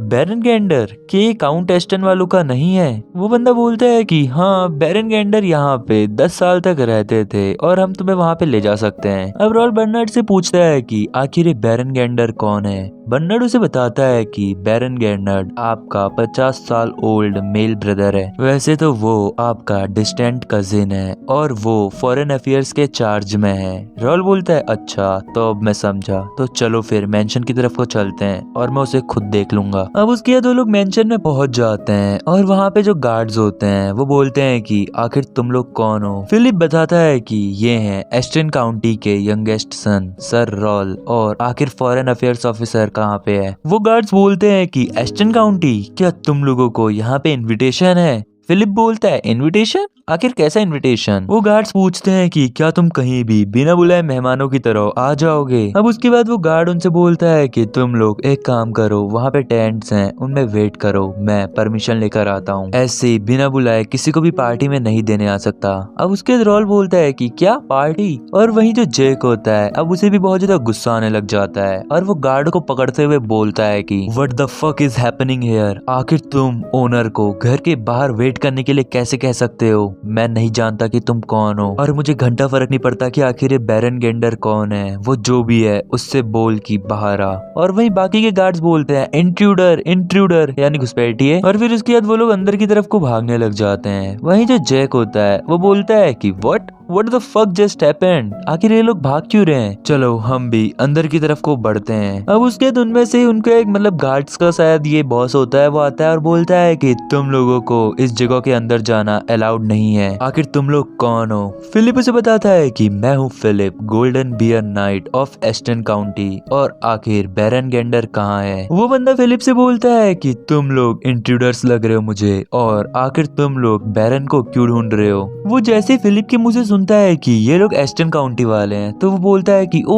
एस्टन काउंटी, मुझे माफ कर दीजिए, हमें आपके आने की इन्फॉर्मेशन बहुत लेट में पता चली, हम जल्दी से बैरन को इन्फॉर्म करते हैं। और फिर उसके बाद वो लोग एकदम शॉक हो जाते हैं, वो बोलते हैं कि आखिर ये लोग ऐसा क्या कर रहे हैं। वहीं वो बंदा अपने गार्ड्स को ऑर्डर देता है कि इन सभी को रिसेप्शन रूम की तरफ लाओ। और फिर उसके बाद रॉल अपने मन में सोच रहा होता है कि ये प्लेस उतनी ही बड़ी है जितना मैंने सुना था, मैं यहाँ आपका पूरा जायजा भी लेने लग जाऊं तो मुझे पता नहीं कितना ज्यादा टाइम लग जाएगा। और फिर उसके बाद वो बोलता है कि क्या ये बिल्डिंग डायरेक्ट लाइनेज है एस्टन काउंटी के लिए। और फिर उसके बाद रॉल नोटिस करता है कि उस बिल्डिंग के अंदर से म्यूजिक की आवाज आ रही होती है और उस मेंशन के सामने यार्ड होता है, वहाँ पे बहुत सारे लोग इधर उधर घूम रहे होते हैं। वहीं जो पीछे से जेक होता है वो बोलता है कि क्या यहाँ पे आज कोई इवेंट या कोई पार्टी टाइप की है क्या? वो जो वहाँ का गार्ड होता है वो एस्टन वालों को बताता है कि क्या आप लोगों को नहीं पता, आज यहाँ पर जो बैरन गेंडर है उसके तीसरे बेटे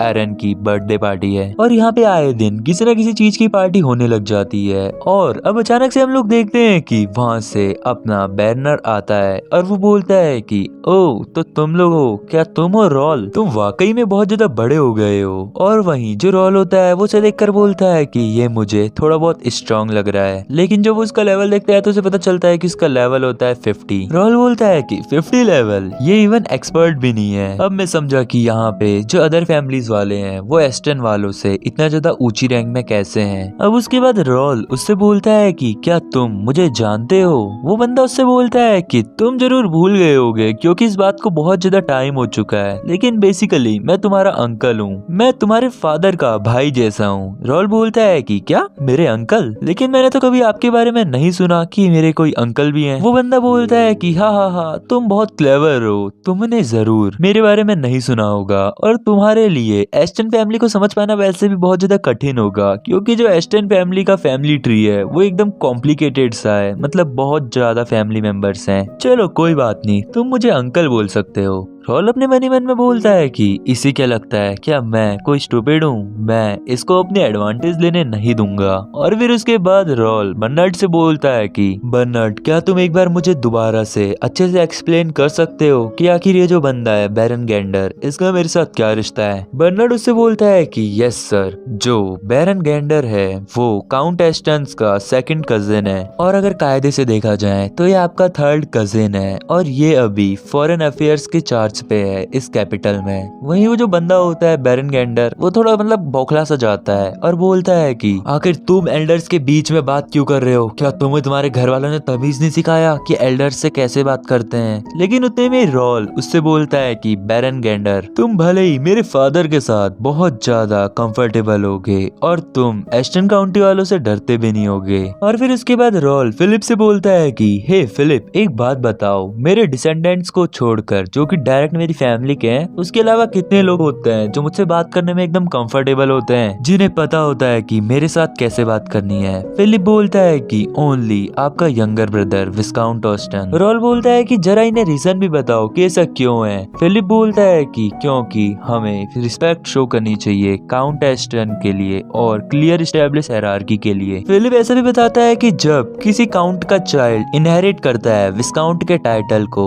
और कुछ लैंड लेता है तो वो साथ ही साथ इनहेरिट करता है लैंड उसके पॉपुलेशन ऑफ 10,000। रॉल बोलता है कि अब जरा ये भी बताओ कि आखिर क्या कोई ऐसा रीजन है कि मैं अपने कजिन से, जिसे मैं कभी जानता भी नहीं हूँ, उसके सामने लुक डाउन करूँ। और फिर उसके बाद वो जो बंदा होता है जिसका भी जो भी नाम होता है, इसका बैरन गेनर्ड जो भी होता है, मैं नाम भी भूल गया इसका, ये बोलता है कि सॉरी सॉरी सर रॉल, ये मेरा फॉल्ट है, मुझे पता होना चाहिए कि अब आप एक एडल्ट हो चुके हैं और मैं आपको पूरी तरीके से रिस्पेक्ट करूंगा। क्या अब आप सेटिस्फाइड हैं सर रॉल? अब उसके बाद रॉल उससे बोलता है कि व्हाटएवर, लेकिन मुझे लगता है कि तुम्हें मुझे बहुत कुछ एक्सप्लेन करना पड़ेगा। तो आखिर तुम क्यों नहीं एक्सप्लेन करते हो कि आखिर यहाँ पे क्या चल रहा है? और भाई साहब देख रहे हो मतलब रॉल ने कैसे इस बंदे को चुटकियों में अपने अंडर में ले आया। अब उसके बाद जो बंदा होता है गेनर्ड, वो बोलता है कि मुझे नहीं पता आप किस बारे में एक्सप्लेन करने के लिए कह रहे हैं मुझे। जो पीछे से फिलिप होता है वो बोलता है कि क्या तुम नहीं जानते? पहले तो ये बताओ कि कोई भी बंदा हमें आगे गेट पे लेने क्यों नहीं आया? हमने बहुत सारे मैसेजेस भेजे थे कि हम आने वाले हैं। वो बंदा एकदम बहाने बनाते हुए बोलता है कि नहीं नहीं सर, ऐसी कोई भी बात नहीं है, मैंने बहुत सारे कैरिजेस भेजे थे आपको लेने के लिए, जरूर मेरे बंदों से कुछ मिस्टेक हो गई होगी, वैसे भी आज यहाँ पे बहुत सारे गेस्ट आए हैं, मुझे माफ कर दीजिए सर रॉल। फिर फिलिप उससे बोलता है कि मैं तुमसे एक और क्वेश्चन पूछूंगा, ये बताओ कि आखिर तुम अपने बेटे की बर्थडे पार्टी को मेन बिल्डिंग में क्यों अरेंज कर रहे हो? अब उसके बाद वो जो बंदा होता है वो बोलता है कि शायद आप लोगों को नहीं पता क्योंकि आप इस सिटी में नए हैं, लेकिन हम लोगों को ऐसी चीजें दिखानी पड़ती हैं जिससे पता चले कि हमारी फैमिली कितनी बड़ी और कितनी महान है, इसलिए मैंने ये पार्टी ऑर्गेनाइज करवाई। और वैसे भी ये सब कुछ फॉरेन अफेयर्स के अंदर आता है, तो आप इस बारे में चिंता मत कीजिए। और फिर उसके बाद फिलिप बोलता है कि मैं तुमसे पूछना तो और भी कुछ चाहता था, लेकिन यहाँ पे मास्टर रॉल हैं, वो बाकी खुद पूछ लेंगे। अब उसके बाद पियर्स रॉल के पास आता है और उससे बोलता है कि सर ये देखिए मुझे इनविटेशन मिला जो कि मैंने यार्ड में फेंका हुआ देखा। अब उसके बाद रॉल जब वो इनविटेशन को देखता है तो वो बैरन गेंडर से बोलता है कि बैरन, मुझे तो इस पार्टी इनविटेशन में कहीं पे भी एस्टन काउंटी वालों के साथ कोई भी रिलेशन नहीं दिख रहा है। जितना मैं देख पा रहा हूँ उसके हिसाब से तो ये जो इनविटेशन है ये गया है गेंडर फैमिली के नेम में। अब उसके बाद गेंडर और बहाने बनाते हुए बोलता है कि नहीं नहीं, ये सिर्फ एक इनविटेशन है, तो ऐसी फॉर्मल एस्टन काउंटी का सबको पता ही हुआ, इसलिए मैंने अपना नाम डाल दिया। रॉल बोलता है चलो वो भी सही है, लेकिन इसमें आखिर मेंशन के नाम पे तुम्हारा मेंशन बैरन गेंडर्स मेंशन क्यों मेंशन किया गया है? मेंशन तो ये एस्टन काउंटी वालों का है। फिर उसके बाद वो बोलता है कि नहीं नहीं, जैसा मैंने आपको बताया था कि ये सिर्फ एक इनविटेशन है, तो मुझे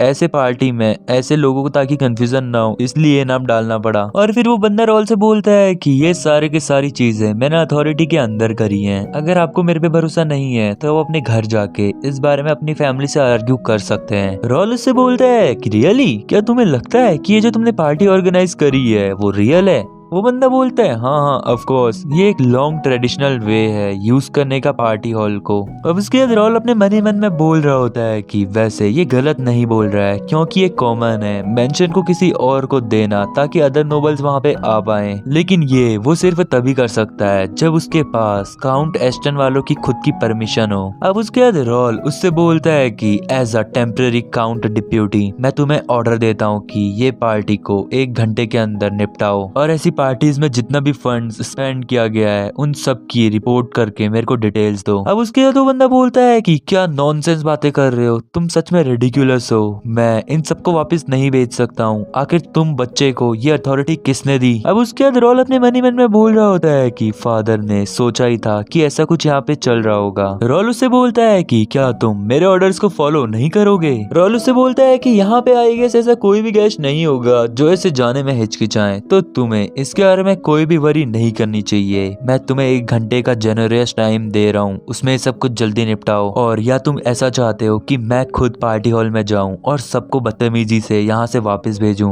और फिर उसके बाद वो बंदा बोलता है ठीक है, मैं पार्टी को खत्म करवाता हूँ, लेकिन तुम इसके ऊपर रिग्रेट करोगे। रॉल अपने मन ही मन में बोल रहा होता है कि वर्स्ट से वर्स्ट जो भी सीन होगा वो ये होगा कि फादर मुझे थोड़ा बहुत डांटेंगे, लेकिन मैं इस बारे में क्यूरियस हूँ कि आखिर इस बंदे में इतना कॉन्फिडेंस कैसे आया। अब उसके बाद जो रॉल होता है वो अपने मन ही मन में बोल रहा होता है कि अभी मेरे पास कोई भी कॉन्क्रीट एविडेंस नहीं है एस्टन काउंटी के कोलैप्स के पीछे का, लेकिन क्या पता मैं यहाँ पे ऐसा कुछ एविडेंस ढूंढ लूं। और वैसे भी कौन जानता है, क्या पता मेरे हाथ को जैकपॉट लग जाए। एंड जिस प्लेस पे रुकवा रखा है वो मेन मेंशन की बिल्डिंग नहीं है, बल्कि वो मेन बिल्डिंग से अंदर को एक छोटी सी बिल्डिंग है। आखिर उसने ऐसा क्यों किया। वहीं जिस बंदे को बैरन गैंडर ने रॉल और उसके टीम के साथ भेजा था, वो बंदा रॉल से बोलता है कि बैरन ने ऐसा कहा है कि क्योंकि अभी मेन बिल्डिंग में बहुत ज्यादा भीड़ है, तो वो नहीं चाहते हैं कि आप लोगों को ज्यादा हल्ला गुल्ला हो, इसलिए उन्होंने आपके लिए एक शांत जगह की व्यवस्था करी। वहीं जो रॉल होता है वो अपने मन ही मन में बोल रहा होता है कि नॉनसेंस। और फिर उसके बाद वो लोग वहां से जाने लग जाते हैं और बोलते हैं कि उसकी इतनी हिम्मत कि उसने मुझे इस बिल्डिंग पे रुकवाया, मैं मेन बिल्डिंग की तरफ को जा रहा हूँ। और फिर वो अपनी टीम लेके मेन बिल्डिंग की तरफ को जाने लग जाता है। वहीं हमें दिखाया जाता है कि अब जो रॉल होता है वो उस जगह पर पहुंच जाता है जहाँ पे पार्टी चल रही होती है, और वो दरवाजा खोलते हुए बोलता है कि बैरन गैंडर, क्या तू अपने दिमाग से सही है। रॉल अपने मन ही मन में बोल रहा होता है कि 3 स्टोरी वाली मेन बिल्डिंग जहाँ पे ऑफिस भी है, उस जगह पर सिर्फ परमिशन है काउंट और उसकी फैमिली को रहने की, लेकिन इस जगह पर बैरन गैंडर ने अपनी पूरी फैमिली को स्टे करवा रखा है। और फिर उसके बाद जो रॉल होता है वो बैरन से बोलता है कि आखिर तू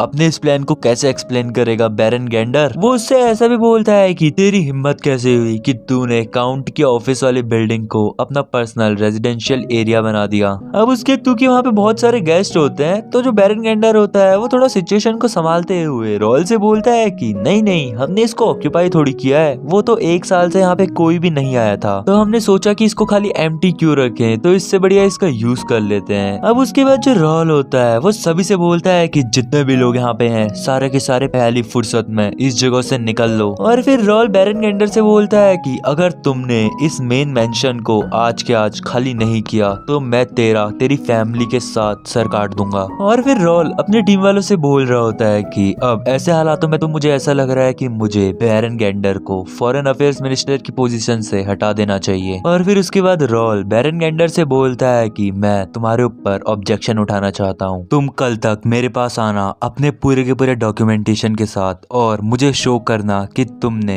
एज अ फॉरेन मिनिस्टर अपनी ड्यूटी एकदम अच्छे से परफॉर्म करी है। अब ये सब कुछ सुनकर बैरन गैंडर को बहुत ज्यादा गुस्सा आने लग जाता है और वो वहाँ से जाने लग जाता है। अब उसके बाद रॉल अपने मन ही मन में बोल रहा होता है कि अब ये पार्टी वगैरह तो सब कुछ खत्म हो गई, अब मुझे उन मटेरियल्स को ढूंढना चाहिए। वो बोलता है कि मुझे इस मेंशन की स्थिति को देखकर तो लग रहा था कि जैसे मुझे वो मटेरियल्स यहाँ पे नहीं मिलेंगे, लेकिन शायद ये यहाँ पे हैं। और फिर उसके बाद वो देखता है कि जितने भी डॉक्यूमेंट्स होते हैं मैनेजमेंट और फाइनेंसेस से रिलेटेड, वो सारे के सारे भी मेंशन के ऑफिस में ही होते हैं। वो बोलता है कि बैरन गैंडर को जरूर ऐसा लग रहा होगा कि ये लोग रातों रात मेरे डॉक्यूमेंट्स वगैरह देखकर भी मेरा कुछ नहीं उखाड़ पाएंगे, लेकिन उन्हें नहीं पता है कि मैं अपनी प्रीवियस लाइफ में एक ट्रेडिंग कंपनी में एम्प्लॉय था और मैंने बिजनेस और एडमिनिस्ट्रेशन बहुत ज्यादा पढ़ा है, और साथ ही साथ मेरे पास बर्नर्ड भी है जो कि मेंशन रिलेटेड मैटर्स में एकदम एक्सपर्ट है। अब उतने में वहाँ पे पियर्स और फिलिप भी आते हैं और वो रॉल को बताते हैं कि यंग मास्टर बैरन ने मेंशन को छोड़ दिया है अपनी फैमिली के साथ। रॉल बोलता है रियली, क्यों उन्होंने सच में मेंशन इतनी जल्दी छोड़ दिया, वो भी इतनी शांति के साथ। अब उसके बाद जो फिलिप होता है वो बोलता है कि हाँ, ये थोड़ा बहुत अनएक्सपेक्टेड था, उन्होंने अपने सारे कपड़े वगैरह सामान वगैरह लिया और यहाँ से चल दिए। रॉल बोलता है अनएक्सपेक्टेड, उन्हें जरूर यही लग रहा होगा कि अभी थोड़ा बहुत डॉक्यूमेंटेशन वर्क्स के बाद हम लोग उन्हें वापस मेंशन में बुला लेंगे। फिलिप बोलता है कि क्या ये सच में सही रहेगा, हमने उसे क्या थोड़ा टाइम नहीं देना चाहिए था अपनी गलतियां सुधारने के लिए। रॉल बोलता है नहीं, ये बहुत बढ़िया है। रॉल उससे बोलता है कि नहीं, अगर कोई भी फल टोकरी में सड़ जाता है तो उसे जल्दी से जल्दी टोकरी से निकाल देना चाहिए। और फिर इसके बाद रॉल अपने मनी मन में बोलता है कि और सबसे बड़ी बात तो ये है कि अब मैं इस प्लेस को अपनी गिल्ड की ब्रांच के रूप में फॉर्म कर सकता हूँ जब तक मैं अपनी गिल्ड के लिए कोई सुटेबल लोकेशन नहीं ढूंढ लेता हूँ इस कैपिटल में। और वैसे भी ये जो हाउस है ये मेरा है, तो मैं किसी भी रैंडम बास्टर्ड को इसके अंदर कुछ भी उल्टी सीधी हरकतें करने नहीं दे सकता था। फिर उसके बाद जो पियर्स होता है वो रॉल से बोलता है कि मुझे ऐसा लगता है कि जो बैरन है उसके पास अभी भी कुछ अच्छा खासा बैकअप है, मुझे बस इस चीज की डर है कि कहीं कुछ स्ट्रेंज चीज ना हो जाए। रॉल बोलता है कि नहीं नहीं, इस बात से घंटा भी फर्क नहीं पड़ता है कि बैरन अपने पास क्या क्या चीजें रखता है या उसके पास कितना बैकअप है, तुम बस अपनी काउंटी के ऊपर बिलीव रखो, बाकी सब एकदम बढ़िया होगा। और उतने में वहाँ पे जेक भी आ जाता है और बोलता है कि आखिर तुम लोग किस बारे में इतना वरीड हो, ये सब कुछ छोड़ो और थोड़ा बहुत मेंशन में घूमो फिरो। वो लोग बोलते हैं कि हम लोग तुम्हारी तरह नासमझ नहीं है, हम वही काम करते हैं जो हमें मास्टर ऑर्डर करते हैं। अब उसके बाद रॉल बोलता है कि अच्छा तो ठीक है, हो सकता है कि हमें कल थोड़ा स्ट्रेंथ यूज करे, तो तुम सबको आज रेस्ट करना चाहिए एक्सेप्ट बर्नार्ड। बर्नार्ड को मेरे साथ थोड़ा काम है, बाकी तुम सारे लोग यहाँ से जा सकते हो। और फिर उसके बाद वो सबके सब वहाँ से जाने लग जाते हैं। और फिर उसके बाद जो रॉल होता है वो बर्नार्ड से बोलता है कि तुम्हें पता है ना हम लोग को क्या चीज ढूंढनी है। बर्नार्ड बोलता है यस यंग मास्टर, आप बिल्कुल भी दिक्कत मत लीजिए, इस चीज में मैं एकदम एक्सपर्ट हूँ। और रॉल बोलता है बहुत बढ़िया, हमारे पास ज्यादा टाइम नहीं है तो हमें जल्दी से जल्दी स्टार्ट कर देना चाहिए। अब उसके बाद हमारा ये वाला सीन यहीं पे ड्रॉप हो जाता है और उसके बाद हमें अगले दिन का सीन दिखाया जाता है जहाँ पे हम लोग देखते हैं कि जो रॉल होता है वो ट्रेनिंग करा रहा होता है बर्नार्ड को। बर्नार्ड को देखकर लग रहा होता है जैसे वो थक चुका होता है, मतलब उसने ज्यादा ही ट्रेनिंग कर ली होती है। और फिर बर्नार्ड रॉल से बोलता है कि अब भी मुझे ट्रेनिंग की बहुत ज्यादा जरूरत है। रॉल अपने मनी मन में बोलता है कि लगभग 1 महीना हो चुका है जब से बर्नार्ड ने अपनी स्किल्स को डेवलप किया और इतनी जल्दी वो बहुत ज्यादा स्किल्ड हो चुका है। सच में उसका टैलेंट कोई भी ऑर्डिनरी टैलेंट नहीं है। जो एक विंड मेज होता है उसके लिए इतना ज्यादा इजी नहीं होता है वेपन को पकड़ना, और इस रेट में वो बहुत जल्द इंटरमीडिएट लेवल पे पहुंच जाएगा और एक मल्टी टैलेंटेड फिजिक बन जाएगा। अब उसके बाद रॉल बर्नार्ड से बोलता है कि ठीक है फिर, क्या अब हमें मार्शल आर्ट्स ट्रेनिंग करनी चाहिए? मैंने तुम्हें बताया था कि ये थोड़ा बहुत डिफिकल्ट है और इसकी पावर को डेमोन्स्ट्रेट करने के लिए सिर्फ एक सुपर पावर चाहिए होती है। इसकी प्रैक्टिस करके ये बहुत ज्यादा इजी हो जाएगा कि हम अपनी एफिशिएंसी को इंक्रीज कर सके, साथ ही साथ वेरियस स्किल्स को कंबाइन कर सकें। तो क्या तुम रेडी हो? बर्नार्ड बोलता है यस मैं रेडी हूँ। और उतने में उनको मेंशन से किसी की आवाज आती है और बर्नार्ड रॉल से बोलता है कि मुझे लगता है जैसे हमारे गेस्ट आ चुके हैं। रॉल अपने मनी मन में बोल रहा होता है कि as expected of a wind magician, मैं कभी भी ऐसी लॉन्ग डिस्टेंस कैचअप एबिलिटी को डेवलप नहीं कर पाया हूँ, लेकिन क्योंकि बर्नार्ड एक विंड मैजिशियन है तो वो ये सब कुछ कर सकता है। और फिर उसके बाद रॉल बोलता है कि ठीक है फिर, हम अब एक होस्ट बनते हुए अपने गेस्ट को एकदम प्रॉपरली ट्रीट करेंगे। बर्नार्ड बोलता है अंडरस्टूड, तो क्या मुझे सारी की सारी चीजें ले आनी चाहिए जो हमने कल प्रिपेयर करी थी?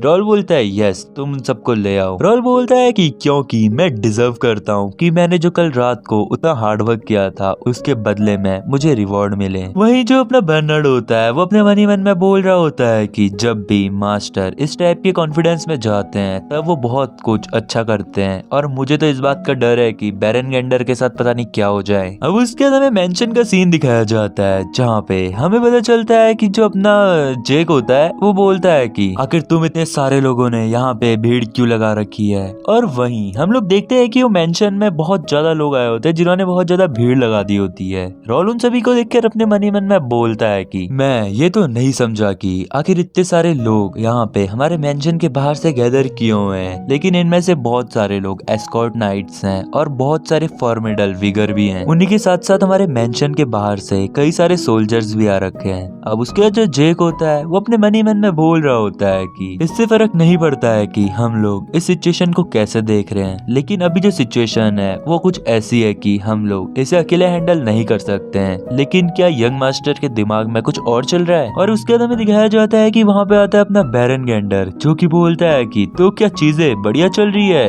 अपने मनी मन में वो बोल रहा होता है कि ये लिटिल यंग मास्टर अब इसे पता चलेगा कि आखिरकार मैं कौन हूँ, इसने मुझसे पंगा लिया था ना। वहीं जो रॉल होता है वो अपने मनी मन में बोल रहा होता है कि अब हमारे सारे काम लगभग हो ही गए होंगे क्योंकि बेरेनगेंडर गेंडर यहाँ पे आ गया है। यहाँ पे बहुत सारे ब्लड रिलेटिव्स भी आए हैं एस्टन काउंटी के, जो कि कैपिटल से आए हैं, और ये लोग यहाँ पे इसलिए गैदर हुए होंगे क्योंकि बैरन ने इन्हें कल रात वाला इंसिडेंट बताया होगा। वहीं जो बैरन गेंडर होता है वो अपने मन ही मन में बोल रहा होता है कि मुझे फॉरेन अफेयर्स मिनिस्टर की पोजीशन से फायर कर देना और साथ ही साथ मेंशन से भी निकाल देना, ये सिर्फ अकेले की मेरी प्रॉब्लम नहीं है। एस्टन काउंटी के जितने भी ब्लड रिलेटिव्स थे वो भी इसी मेंशन में रहा करते थे और वो यहाँ पे एक स्पेशल बैंक्वेट होल्ड करते थे। साथ ही साथ काउंटी से उनको एक्सपेंस भी जाता था। इवन जो मैनेजमेंट फीस थी मेंशन की वो सारी भी उनके पास मेरी जेब से जाती थी। तो ऐसा कोई भी कारण नहीं है कि अगर जब मेरे को यहाँ से निकाला गया तो वो लोग शांत रहें। वो बोलता है कि हाँ ये मेरी मिस्टेक थी कि मैंने इस ऑफिस को अपने नाम पे होल्ड किया था, साथ ही साथ पार्टी भी अपने नाम पे रखी थी, लेकिन इन लोगों को तो उस बारे में कुछ भी नहीं पता। वहीं वो रोल के बारे में बोल रहा होता है कि उस बच्चे को सिर्फ पता है कि नोबल की तरह कैसे एक्ट करते हैं, लेकिन सच में वो बहुत बड़ा इडियट है जिसको कुछ भी नहीं पता कि उसने खुद को कैसी सिचुएशन में डाल दिया। अब उसके अंदर में दिखाया जाता है कि जो रोल होता है वो उस असेंबली में एंटर करने लग जाता है और उसको देखकर सभी लोग बोल रहे होते हैं कि क्या ये इतना प्रिटी फेस ये हमारा ब्लड रिलेटिव है। कोई लोग बोलते हैं कि ये भले हमारा ब्लड रिलेटिव भी क्यों ना हो, लेकिन ये भी सिर्फ एक बच्चा है 15 साल का और मुश्किल से 180 सेंटीमीटर लंबा होगा। क्या यही वो यंग मास्टर है जो कि बैरन गेंडर को बदर कर रहा है और इसने उसे उसकी पोस्ट से भी हटा दिया? क्या ये सच में ये भी ट्रू है कि इसने स्वॉर्डमैनशिप वाला कंपटीशन भी जीत लिया? अब उसके बाद जो रोल होता है वो बोलना शुरू करता है और बोलता है कि अनएक्सपेक्टेडली आप सभी लोगों को मेरे सामने खड़ा होना पड़ा। क्या यहाँ पे सब लोग इसीलिए हैं क्योंकि उन लोगों को पता चला बैरन गेंडर वाले मैटर के बारे में? फिर उसके बाद बैरन गेंडर बोलता है कि हाँ सारे के सारे ब्लड रिलेटिव्स तुमसे एंग्री हैं क्योंकि तुमने अनरीजनेबल बिहेवियर किया मेरे साथ, और इसी के लिए वो सारे के सारे यहाँ पे साथ में टुगेदर गैदर हुए हैं। अब उसके बाद वो रोल से बोलता है कि आखिर अब तुम अपने आप को अपोलोजाइज नहीं करोगे इतने सारे एडल्ट्स के सामने, और जो तुमने कल मैस किया था उसके बारे में माफी मांगोगे? रोल बोलता है कि अच्छा चलो मैं मान लेता हूँ कि यहाँ पे बैरन गेंडर के सारे रिप्रेजेंट्स हैं, ठीक है, तो मैंने प्रॉमिस किया था कि मैं सारे के सारे राइट और रॉन्ग मेंशन करूंगा जो कि यहाँ पे हो रखे हैं, मतलब जितने भी गलत कर्म हुए हैं या फिर कुछ भी हुए हैं। अब उसके बाद बैरन गेंडर बोलता है कि ओए तुम कितने ज्यादा फनी हो। वो बोलता है कि इसमें तुम्हारा घंटा भी फर्क नहीं पड़ता कि तुम यहाँ पे क्या कर रहे हो, क्योंकि ये जो मेंशन को मैनेज किया जाता था ये किया जाता था ब्लड रिलेटिव्स से द्वारा, और वो लोग बहुत सारे डिकेड से यहाँ पे इस मेंशन को संभाल रहे हो। तुम आते ही उन्हें ऐसे यहाँ से नहीं निकाल सकते, ये कोई प्लेग्राउंड नहीं है कि तुम बच्चे यहाँ पे आके खेलोगे। और फिर उसके बाद बाकी के भी लोग वहाँ पे एकदम प्रोटेस्ट सा करने लग जाते हैं कि हाँ ये हमारे साथ गलत किया, काउंटी वाले ऐसा नहीं कर सकते हैं। आखिर हमसे अथॉरिटी छीन कर उन्होंने एक 15 साल के बच्चे को ये सब कुछ अथॉरिटी क्यों दे दी? आखिर एडिशनल मेंशंस में ये सब कुछ क्या हो रहा है, ये सब कुछ क्या हो रहा है बताओ हमें सर। अब वही जो रोल होता है वो अपने मन ही मन में बोल रहा होता है कि मैं इस टाइम पर इन सबको ये सब कुछ नहीं बता सकता कि बैरन गेंडर ने क्या किया और हमने उसे क्यों फायर किया, क्योंकि अभी ये लोग ये सब कुछ नहीं सुनेंगे। वो बोलता है कि चीजें और ज्यादा कॉम्प्लिकेटेड हो सकती हैं जैसा मैंने सोचा था। वो बोलता है कि टोटल 5 फोर्सेस यहाँ पे गैदर हुई हैं। पहला एस्टन काउंटी के ब्लड रिलेटिव्स, दूसरा spice of the imperial hounds, लेकिन जो तीसरी कैटेगरी है वो थोड़ी अनएक्सपेक्टेड है, वो है नाइट्स ऑफ डेलेमियन फैमिली। वो बोलता है कि ये लोग तो हमारी फैमिली के भी नहीं है और ये लोग मिड टीयर एक्सपर्ट नाइट्स हैं अदर देन बहुत सारे लोगों से, लेकिन मुझे कोई भी आइडिया नहीं है कि इतनी स्ट्रॉन्गर फैमिलीज यहाँ पे क्या कर रही हैं। और फिर वो बोलता है कि चौथे नंबर पे वो बास्टर्ड्स हैं, नाइट्स ऑफ रेंडल विस्काउंटी, जिनके साथ एक बार इनका पंगा भी हुआ था पिछले एपिसोड्स में। वो बोलता है कि मुझे इनकी स्किल्स के बारे में तो नहीं पता, लेकिन आखिर यंग मास्टर फोर्थ यहाँ पे क्या कर रहा है रेंडल काउंटी का। और फिर वो बोलता है कि 5 वो लोग जो कि ट्रेटर्स हैं हमारी फैमिली के और जो कि कल्प्रेट्स भी हैं। रोल बताता है कि ये जो 5th कैटेगरी का बंदा आया होता है वो होता है eldest son of viscount Jaden और साथ ही साथ उसका एल्डर कजिन टीटस। जो रोल होता है वो हमें बताता है कि जो उसका फादर है काउंट मेलविन डी एस्टन, उसके टोटल 2 भाई थे और टोटल वो लोग 3 भाई थे उसके बाप को मिला के। जो उसका बड़ा भाई था वो था ब्रदर जेडन और जो उसका छोटा भाई था वो था ब्रदर ऑस्टिन। रोल बताता है कि उनके तीनों भाइयों में से जो उनका सबसे टैलेंटेड भाई था वो था रोल का बाप यानी कि मेलविन, लेकिन क्योंकि सबसे बड़ा भाई जेडन था तो वही नेक्स्ट काउंट बनने वाला था। हमें पता चलता है कि जो जेडन था वो बहुत बहुत ज्यादा एरोगेंट और बहुत ज्यादा वायलेंट था। अगर कोई भी चीज उसे परेशान करती थी तो या तो वो उस चीज को ही खत्म कर देता था या उसे जान से मार देता था। हमें पता चलता है कि एक दिन मेलविन ने इंटरमीडिएट एक्सपर्ट को अचीव किया और जो उसका बाप है यानी कि मेलविन, उसे ज्यादा सपोर्ट मिलने लगा नेक्स्ट काउंट बनने के लिए, जेडन से भी ज्यादा, और चांसेस थे कि मेलविन नेक्स्ट काउंट बन जाए। इस सब के चलते जो जेडन था उसे मेलविन से बहुत ज्यादा जलन होने लगी और वो उसे बहुत ज्यादा धमकाने लगा। उसने इवन मेलविन को मारने का भी ट्राई किया, लेकिन फिर एक दिन अपनी यही सब हरकतें करते हुए वो पकड़ा गया और उसके बाद से जो जेडन था उसको उसकी सारी प्रिविलेज से हटा दिया गया। मतलब अब वो काउंट नहीं बन सकता है। टाइम बीतता गया और जो मेलविन था वो काउंट बन गया, लेकिन फिर भी जो जेडन था उसे विस्काउंट का टाइटल मिला और उसके पास अपना लार्ज अमाउंट ऑफ लैंड भी था। वो इस बात को एक्सेप्ट नहीं कर पाता था कि उसे काउंट का टाइटल नहीं मिला और उसके भाई को काउंट बना दिया गया। उसने लास्ट में अपने जितने भी एसेट्स थे उन सभी को एक राइवल फैमिली वालों को बेच दिया जिसका नाम था मार्क्वेस मैकनेल, और उसने अपने फॉलोअर्स के साथ किंगडम को छोड़ दिया। ये सब कुछ हुआ था 15 साल पहले। उस समय पे रॉल एस्टन बॉर्न हुआ था और फिर उसके प्रेजेंट मोमेंट में जो अपना रॉल होता है वो हमें बताता है कि अभी यहाँ पर विस्काउंट जेडन के लड़के को देखकर तो मैं कह सकता हूँ कि जो बेरेनगेंडर है वो किस हद तक गिर चुका है। गाइस, इससे पहले वाले चैप्टर में आपने जिस 5th कैटेगरी के बच्चे को देखा था वो वही है, अपना जेडन का बच्चा।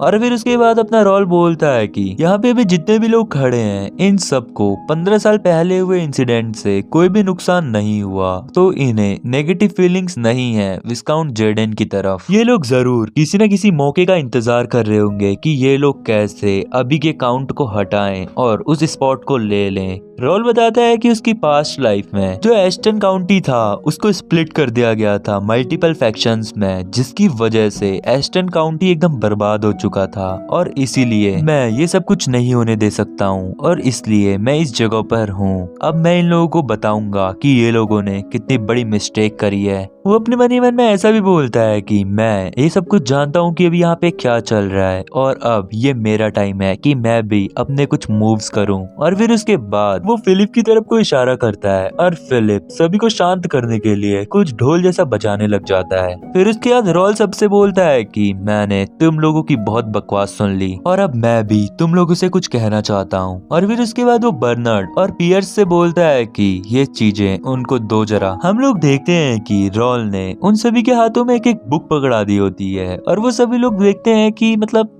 सिंपल सी बुक होती है और वो लोग बोलते हैं कि आखिर ये क्या बुक है। रॉल सबसे बोलता है कि इस बुक का टाइटल पढ़ो। इस बुक का टाइटल बहुत ज्यादा लंबा होता है। टाइटल का नाम होता है report on the management and financial operations of count Eston's estate with attached evidence and investigation materials regarding Berengar's embezzlement and misappropriation. अब जैसे सभी लोग वो बुक खोलते हैं तो वो लोग एकदम हैरान से हो जाते हैं और वहीं जो बेरेनगेंडर होता है वो भी बुक को खोलकर बहुत ज्यादा हैरान हो जाता है और बोलता है कि नहीं, ये रियल नहीं है, ये एकदम फेक है। फिर उसके बाद रॉल बोलता है कि हाँ, ये सभी लोगों को थोड़ा लेजिटिमेट टाइप का लग सकता है और ये बिलीव करने में भी थोड़ा हार्ड है। और फिर उसके बाद रॉल सबसे बोलता है कि चलो फिर बहुत होगी मजाक मस्ती, अब हम लोग थोड़ी सीरियस बात करते हैं। और फिर उसके बाद वो बोलता है कि इसके अकॉर्डिंग यहाँ पे ऐसे 200 ट्रेनीज हैं जिनको यहाँ पे फ्री लेसन्स दिए जा रहे हैं। आखिर वो ट्रेनीज अभी कहाँ हैं? बेरेनगेंडर आंसर देता है कि उन लोगों ने गिव अप कर दिया और वो लोग यहाँ पे इक्विपमेंट्स के साथ भाग गए। फिर उसके बाद रॉल बोलता है कि क्या 200 के 200 भाग गए? और इसका मतलब ये है कि तुम ये कहना चाहते हो कि वो जो ट्रेनीज थे वो इस जगह के भी नहीं थे। ये सही में बहुत ज्यादा वियर्ड है कि आखिर तुम कैसे हर ट्रेनी को कैपिटल के आउटसाइड से चूज कर सकते हो। हम फॉरेन अफेयर्स मिनिस्टर तो इसलिए बैठाते हैं ताकि हम उस कैपिटल में अपने लिए थोड़ी इज्जत पा सके, लेकिन इस चीज का क्या सेंस बनता है कि तुमने बाहर के लोगों को यहाँ पे ट्रेनिंग के लिए चूज किया? बैरन एकदम फ्रस्ट्रेट होते हुए आंसर देता है कि वो सारे लोग भाग गए और वैसे भी ये मेरी मर्जी थी कि मैं किसको चूज करूं। रॉल बोलता है हाँ श्योर, ये तुम्हारी मर्जी थी और वैसे भी इस बुक में उन सबके एड्रेसेस भी लिखे हैं, तो हम लोग जल्दी इन्वेस्टिगेशन भी स्टार्ट कर देंगे। चलो अगले टॉपिक पे बढ़ते हैं। रॉल बोलता है कि इन डॉक्यूमेंट्स के अकॉर्डिंग तुमने 100 गोल्ड स्वॉर्ड्स दी थी एज प्रेजेंट्स अदर बैरन्स को, लेकिन अकॉर्डिंग टू इन्वेस्टिगेशन, मतलब जो हमने इन्वेस्टिगेशन करी उसके हिसाब से तो उन लोगों को सिर्फ 10 गोल्ड स्वॉर्ड्स मिली है। तुम्हारे डॉक्यूमेंट्स तो ऐसा भी कहते हैं कि तुमने 100 सी रैंक वाले मर्सिनरीज को यहाँ पे अपॉइंट किया था एज मेंशन गार्ड्स। आखिर वो गार्ड्स अभी कहाँ हैं? जहाँ तक हम लोगों ने इन्वेस्टिगेशन करी, हमें तो यहाँ पे सिर्फ 20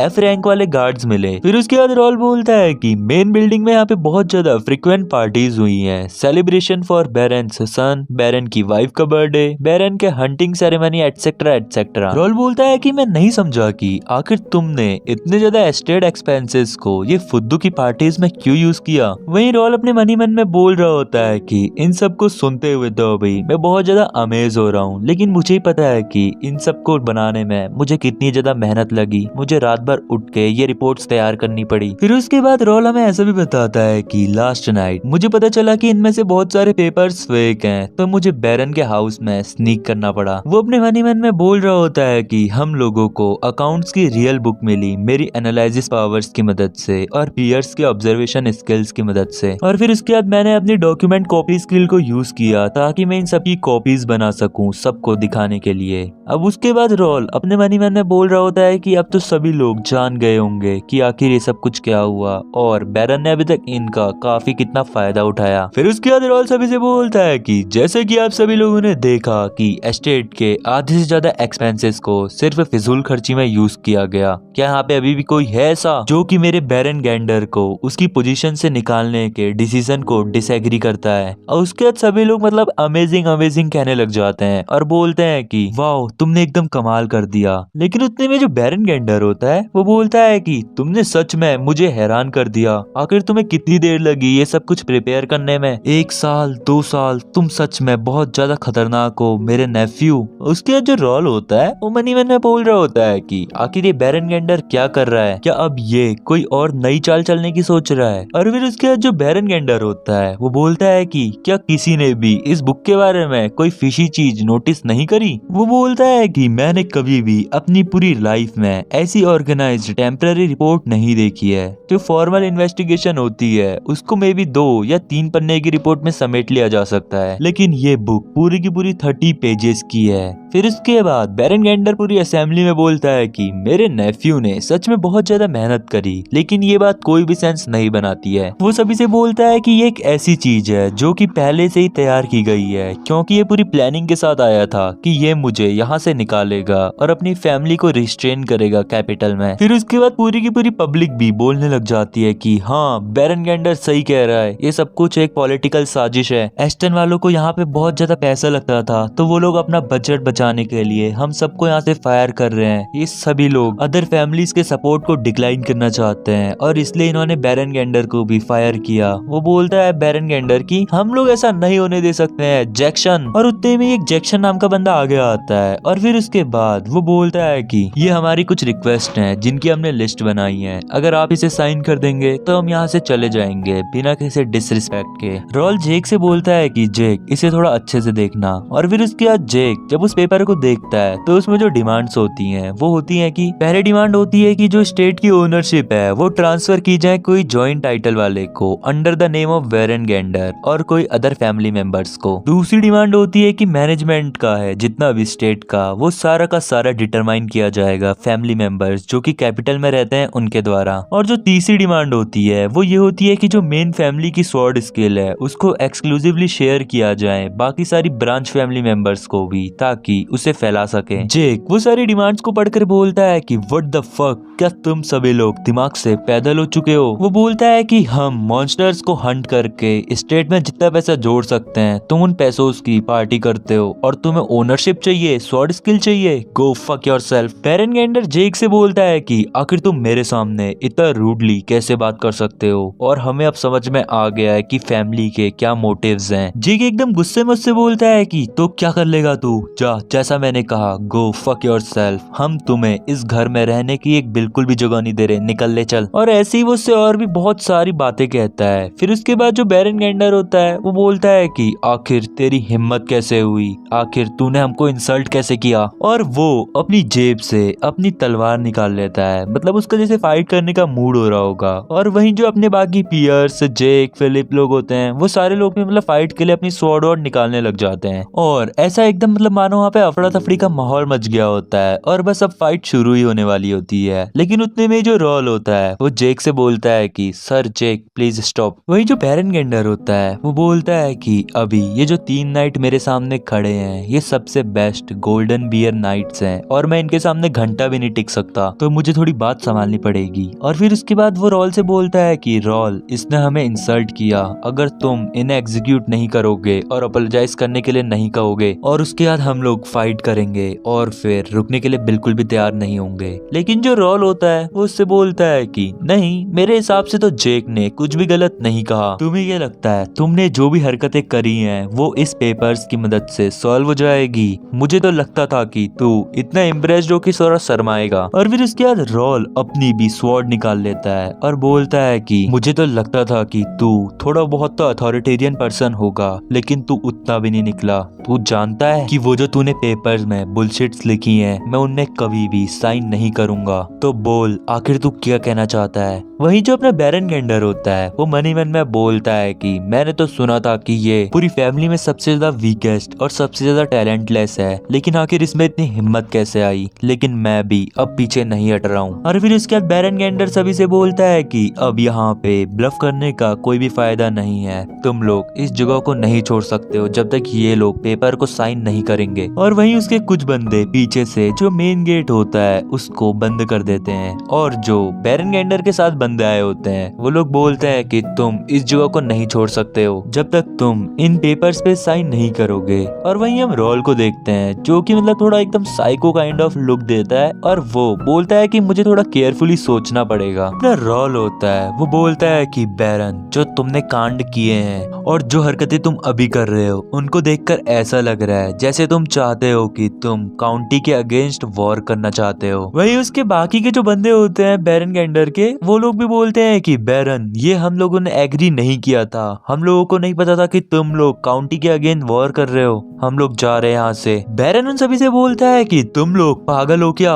ये सब चीज के लिए अब बहुत ज्यादा लेट हो चुकी है, हम लोग अभी सेम बोट पे हैं। क्या तुम लोग सच में चाहते हो कि काउंटी वाले हमें फॉरगिव करें? फिर उसके बाद रॉल बीच में बोलता है कि हे, क्या तुम लोगों की बातें पूरी हो गई है? बैरन, आखिर तुम्हारा अगला मूव क्या है? मैं इस पेपर पे साइन नहीं कर रहा हूँ, जाओ जो करना है कर लो। बैरन गेंडर रॉल से बोलता है कि रॉल, तुम शायद अभी नहीं समझ पा रहे हो कि क्या सिचुएशन चल रही है यहाँ पे। मेरे साथ अभी यहाँ पे हंड्रेड्स ऑफ नाइट्स हैं और सिर्फ मेरे एक कहने पर वो सारे के सारे एक साथ तुम्हारे ऊपर अटैक कर देंगे। तुम्हें क्या लग रहा है ये जो तुम्हारे गोल्डन बियर्स हैं ये लोग तुम्हें बचा पाएंगे? बैरन अपने मन ही मन में बोल रहा होता है कि इवन मेरे पास अभी एक सीक्रेट वेपन भी है, अगर बियर वाले लोग हमारे अगेंस्ट में जीत भी गए तो भी वो उस सीक्रेट वेपन से नहीं जीत पाएंगे। वहीं जो रॉल होता है वो अपने मन ही मन में बोल रहा होता है कि जैसा मैंने सोचा था वो लोग हमें देख रहे हैं और अब क्योंकि उन लोगों ने माहौल को इतना आगे बढ़ा दिया है तो अब मैं भी नहीं रुकने वाला हूँ। और रॉल बोलता है कि अच्छा तो ठीक है, तू क्या कर लेगा मैं भी देखता हूँ जरा। बैरन अपने मन ही मन में बोल रहा होता है कि आखिर ये इतना ज्यादा कॉन्फिडेंट क्यों है? मुझे लग रहा था कि मैं इसे डरा धमका दूंगा आपने इतने सारे सोल्जर्स दिखा के। और बैरन बोलता है कि जो मेरा सीक्रेट वेपन है वो है मेरा लास्ट रिजॉर्ट, अगर मैंने इसको यूज किया तो सच में एक वॉर होने जा रही है और अब मुझे इसको यूज करना ही पड़ेगा। ये बहुत ज्यादा इजी होगा मेरे लिए अगर रॉल उतना ही वीक होगा जितना मैंने रूमर्स में सुना था।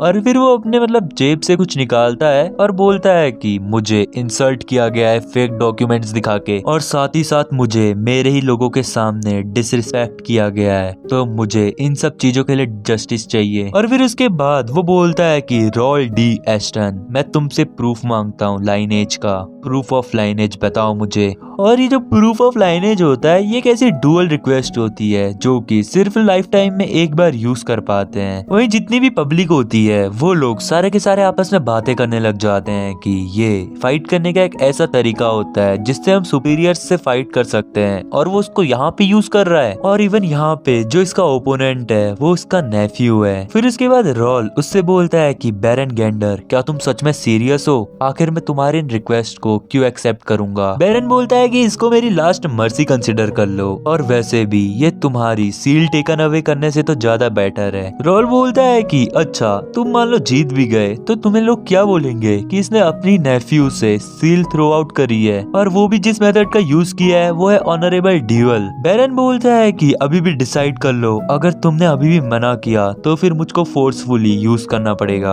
अब उसके बाद रॉल उससे बोलता है कि चलो बताओ मुझे आखिर तुम्हारी कंडीशंस क्या है। और मैं ये एज्यूम कर रहा हूँ कि तुम सिर्फ एक ड्यूलिंग नहीं करोगे। बेरेंगेंडर बोलता है कि हाँ 3 from each side 1v1 dual होंगे और ईच साइड से जिसका भी लास्ट वन स्टैंडिंग होगा वो जीतेगा। बेरन बोलता है कि क्योंकि ये प्रूफ है लाइनेज का तो तुम्हें 3 फ्रॉम द लाइनेज को ही पिक करना पड़ेगा। वहीं जो बाकी के पियर्स और फिलिप लोग होते हैं वो बोलते हैं कि नो वे, ऐसे तो रॉल सर अकेले हो जाएंगे एस्टन की साइड से, ये बिल्कुल भी फेयर नहीं है। वहीं जो बैरन होता है वो बोलता है कि यहाँ पे बहुत सारे अदर लाइनेजेस के भी लोग हैं और अगर वो लोग सोचते हैं कि रॉल सही है तो वो उसकी साइड जा सकते हैं, ये वैसे मेरी रिस्पॉन्सिबिलिटी नहीं है कि उसकी साइड कौन जाएगा। अब जो फिलिप होता है उसे सुनकर और ज्यादा गुस्सा आता है, लेकिन रॉल उसे रोकते हुए बोलता है कि रुक जाओ, ये वैसे भी ड्यूल है ना, अगर मैं हार गया तो मैं पेपर पे साइन कर दूंगा, लेकिन पहले ये बताओ कि आखिर तुम क्या चीज की शर्त लगा रहे हो मेरे से। बेरन बोलता है कि मुझे नहीं लगता कि तुम्हें मेरे से कुछ चाहिए होगा। रॉल उससे बोलता है कि ये एक फेयर ड्यूअल है तो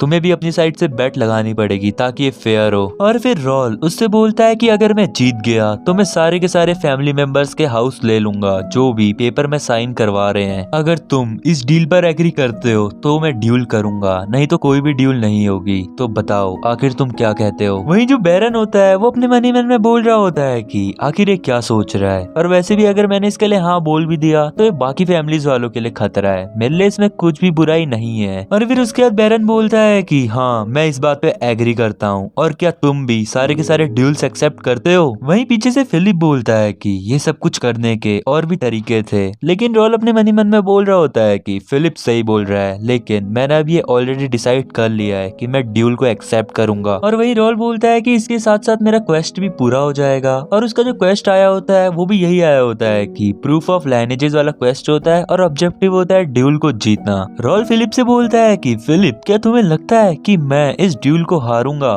फिलिप बोलता है नहीं ऐसा नहीं है, मैं सिर्फ उन लोगों के लिए वरी हूँ जो कि अपने एक्सपेक्टेड वेरियल्स को खो रहे हैं। रॉल बोलता है कि वैसे भी ये जो ड्यूल हो रहा है ये सिर्फ दिखाने के लिए हो रहा है, अगर ये लोग ड्यूल को हार भी जाते हैं तब भी ये लोग कॉन्सिक्वेंसेस को एक्सेप्ट नहीं करेंगे। फिर उसके बाद रॉल उससे बोलता है कि चलो फिर बैरन मैं ड्यूल को एक्सेप्ट करता हूँ, लेकिन ये बताओ कि आखिर जज कौन होने वाला है। मैं नहीं चाहता हूँ कि ड्यूल हारने के बाद तुम कुछ भी हरकतें या रोना धोना करो, इसलिए तुम ही बता दो जज कौन होगा। और वो जो बेरेंगेंडर होता है वो बोलता है कि डोंट वरी, मैंने एक स्पेशल गेस्ट को यहाँ पे बुलाया है। और फिर बेरेंगेंडर एक बंदे की तरफ को इशारा करते हुए बोलता है कि क्या मैं तुम्हें जज बनने के लिए कह सकता हूँ। और वो बंदा बोलता है कि हाँ मैं बन जाऊंगा। और सभी लोग बोलते हैं कि आखिर ये कौन है जिसको बैरन जज करने के लिए कह रहा है। और हम लोग देखते हैं कि ये वही बंदा होता है जिसको एक बार रॉल ने भेला होता है, वही रैंडल वालों का भाई, लेकिन ये इनका चौथा भाई होता है। रॉल ने इनके 3 भाइयों को पेला होता है लेकिन चौथे वाला उस समय वहाँ पे नहीं होता है। सभी लोग बोल रहे होते हैं कि आखिर रैंडल वालों का बच्चा यहाँ पे क्या कर रहा है। वो बंदा बोलता है कि मैं यहाँ पे सिर्फ इसलिए आया हूँ क्योंकि मुझको इनवाइट किया गया था। और फिर रॉल उससे बोलता है कि रैंडल काउंटी, मुझे यही आशा है कि तुम एक फेयर जजमेंट दोगे। वो बंदा बोलता है हाँ हाँ ऑफ कोर्स। अब उसके अंदर में दिखाया जाता है कि जो रॉल होता है वो बोलता है कि जैसा मैंने सोचा था ऑडियंस में कोई भी बंदा मेरी साइड नहीं है, और ये मेरे लिए अच्छा है क्योंकि मुझे ज्यादा डिसाइड नहीं करना पड़ेगा। और फिर उसके बाद हम लोगों को दिखाया जाता है कि जो पहला राउंड होता है वो शुरू हो जाता है, और जो पहला बंदा आया होता है वो होता है गेंडर फैमिली का 3rd सन जिसका नाम होता है एरॉन। और ये वही बंदा होता है जिसकी बर्थडे पार्टी में सारा कांड हुआ होता है जब बैरन गेंडर को निकाला होता है। वो बंदा एकदम गुस्से में बोलता है कि इसने मेरा बर्थडे स्पॉइल किया था, अब मैं इसे नहीं छोड़ूंगा। इसे क्या लग रहा है ये कंट्री साइड का टूर्नामेंट जीत गया तो ये इतना ज्यादा महान हो गया। और फिर उनके बाद उनका ड्यूल यानी कि युद्ध स्टार्ट होता है, और मतलब ये ड्यूल स्टार्ट होने से पहले खत्म भी हो जाता है। रॉल ने एक झटके में इसे हरा दिया होता है और रेफरी भी अपना डिसीजन देता है कि रॉल जीत गया। ऑडियंस में सभी लोग बहुत ज्यादा हैरान हो जाते हैं, और वहीं जो बैरन गेंडर होता है वो भी बोलता है कि एक स्ट्राइक में इसने हरा दिया, आखिर क्या हुआ मैंने देखा भी नहीं। और वहीं बैरन अपने मन ही मन में बोलता है कि नहीं ये नहीं हो सकता है, आखिर ये सब कुछ कैसे हुआ, ये पहली बार में ही इस रॉल से हार गया। और फिर उसके बाद जो जज होता है वो बोलता है कि क्या मैं नेक्स्ट मैच स्टार्ट करना चाहिए, और एक बंदा आगे आता है और बोलता है कि अब मैं जाऊंगा। और इस बंदे का नाम होता है बैरन कैप्सी। ये one of the decent swordsman होता है कैपिटल का, और वो बोलता है कि मैं इसके लिए एक्साइटेड हूँ। और भाई साहब इसकी शक्ल देख के तो मुझे टोक्यो रिवेंजर्स का हानमा सुशी लग रहा है। ये सेकंड रिप्रेजेंटेटिव होता है गेंडर फैमिली का। और फिर इसके बाद इसका रॉल का भी फाइट शुरू हो जाती है। वो बंदा रॉल से फाइट करते हुए बोल रहा होता है कि तुम्हारे फाइटिंग के बेसिक्स तो थोड़े सही हैं, मतलब तुम अच्छी खासी फाइट करना जानते हो, तुम्हारे रिफ्लेक्सेस भी एकदम पॉइंट पॉइंट पे है तो मेरे ख्याल से तो तुम अच्छी खासी फाइट कर लेते हो, और अब मैं जाना कि आखिर एरन फाइट में क्यों हारा। ये बोल तो बहुत कॉन्फिडेंस से रहा होता है, लेकिन असल में इसकी भी रॉल के सामने फटी पड़ी होती है, क्योंकि रॉल इसे बहुत खतरनाक वाली टक्कर दे रहा होता है। ये अपनी कुछ पावर्स यूज करता है और बोलता है कि मैंने नहीं सोचा था कि एक 20 साल के बच्चे के सामने, नहीं सॉरी 15 साल के बच्चे के सामने, जो कि मुझसे 20 साल छोटा है, मैं उसके लिए पावर को यूज करूंगा। और जो उसकी पावर होती है वो होती है बियर स्ट्राइक, और वो इस पावर की मदद से रॉल के ऊपर अटैक करता है, और उसको लग रहा होता है कि रॉल अब हार जाएगा, लेकिन रॉल ने उसके अटैक को ब्लॉक कर दिया होता है। और रॉल बोलता है कि क्या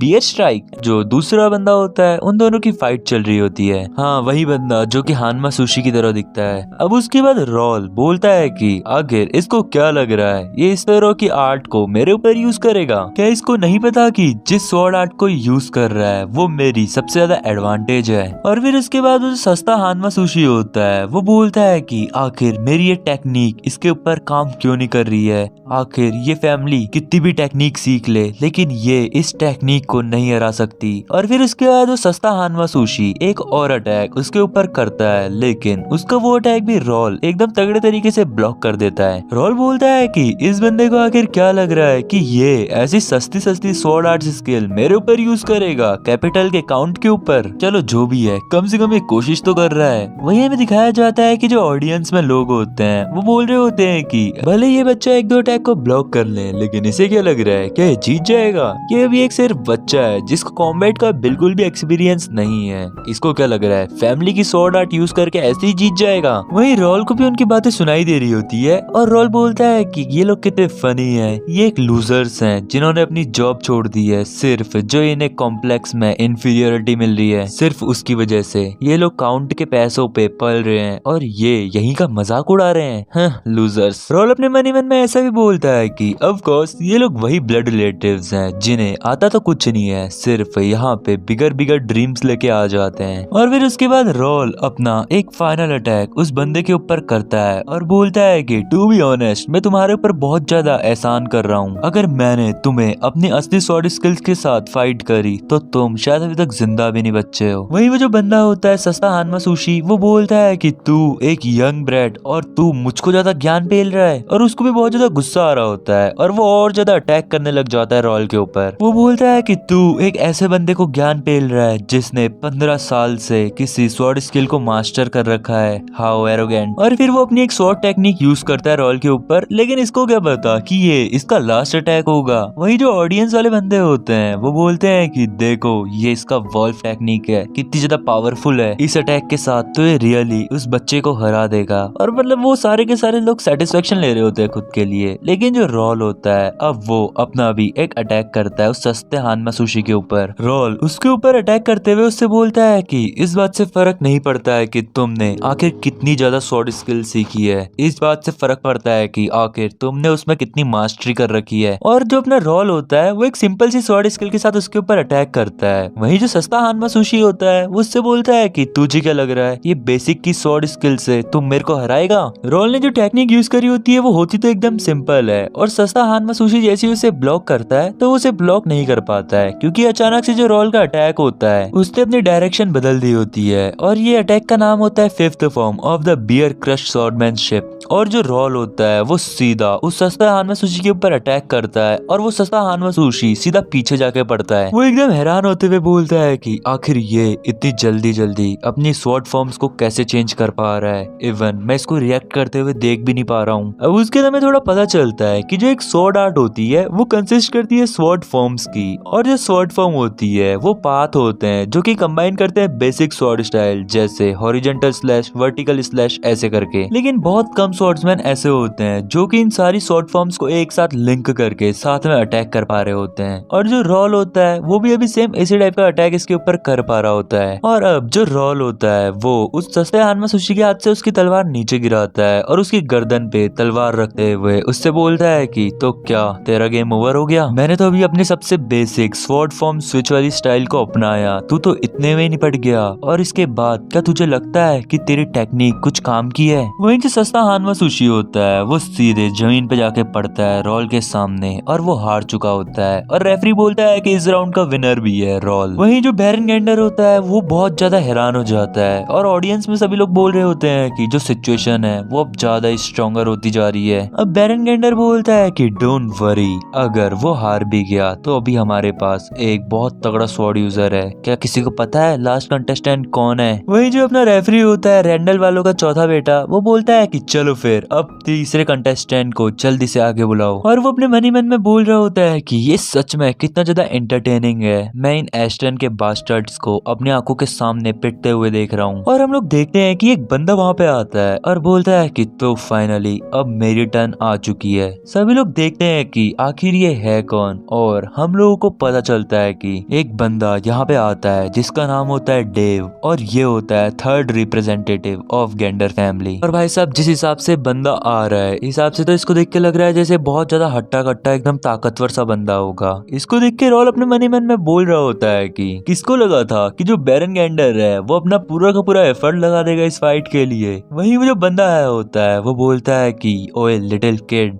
मैं तुझसे अभी फिर से बोल रहा हूँ कि तू इस मैच को गिव अप कर दे। अगर बाद में तेरे साथ कुछ हुआ तो इसका जिम्मेदार मैं नहीं हूँगा। मैं अपनी स्वॉर्ड से तेरे दोनों के दोनों हाथ काट दूंगा। रॉल उससे बोलता है कि अच्छा एक काम कर, मेरी ये माना ब्लेड को देख, ये कितनी ज्यादा क्लियर है और एज एक्सपेक्टेड तू यहाँ पे बहुत ज्यादा बकवास कर रहा है, तो अपनी ये बकवास करना बंद कर और सीधा फाइट करना शुरू कर। और फिर उसके बाद वो बंदा जिसका की नाम होता है नेव गेव, जो भी नाम होता है इसका, वो बोलता है कि ठीक है फिर अब फाइट करना शुरू करते हैं। और वो उसके ऊपर अटैक करने को आगे बढ़ने लग जाता है और उसके अंदर में दिखाया जाता है कि इन दोनों के बीच फाइट शुरू हो चुकी होती है। और अभी स्टार्टिंग में तो दोनों एक दूसरे को बराबर बराबर की टक्कर दे रहे होते हैं। वो बंदा रॉल से बोलता है कि तू अटैक करने में तो बहुत ज्यादा गुड है, लेकिन क्या तुझे लगता है कि तू इतने नुन्नू पुन्नू अटैक से मुझे हरा देगा? और फिर वो अपनी स्पीड में एकदम उसकी तरफ को आगे बढ़ने लग जाता है। जो रॉल होता है वो भी उसके ऊपर ज्यादा अटैक नहीं कर रहा होता है और उसके अटैक को डिफेंड कर रहा होता है। वो बंदा बोलता है कि आखिर तुम कब तक ब्लॉक करते रहोगे सिर्फ। और हम लोग देखते हैं कि जो रॉल की ब्लेड होती है वो भी हल्की सी क्रैक हो चुकी होती है।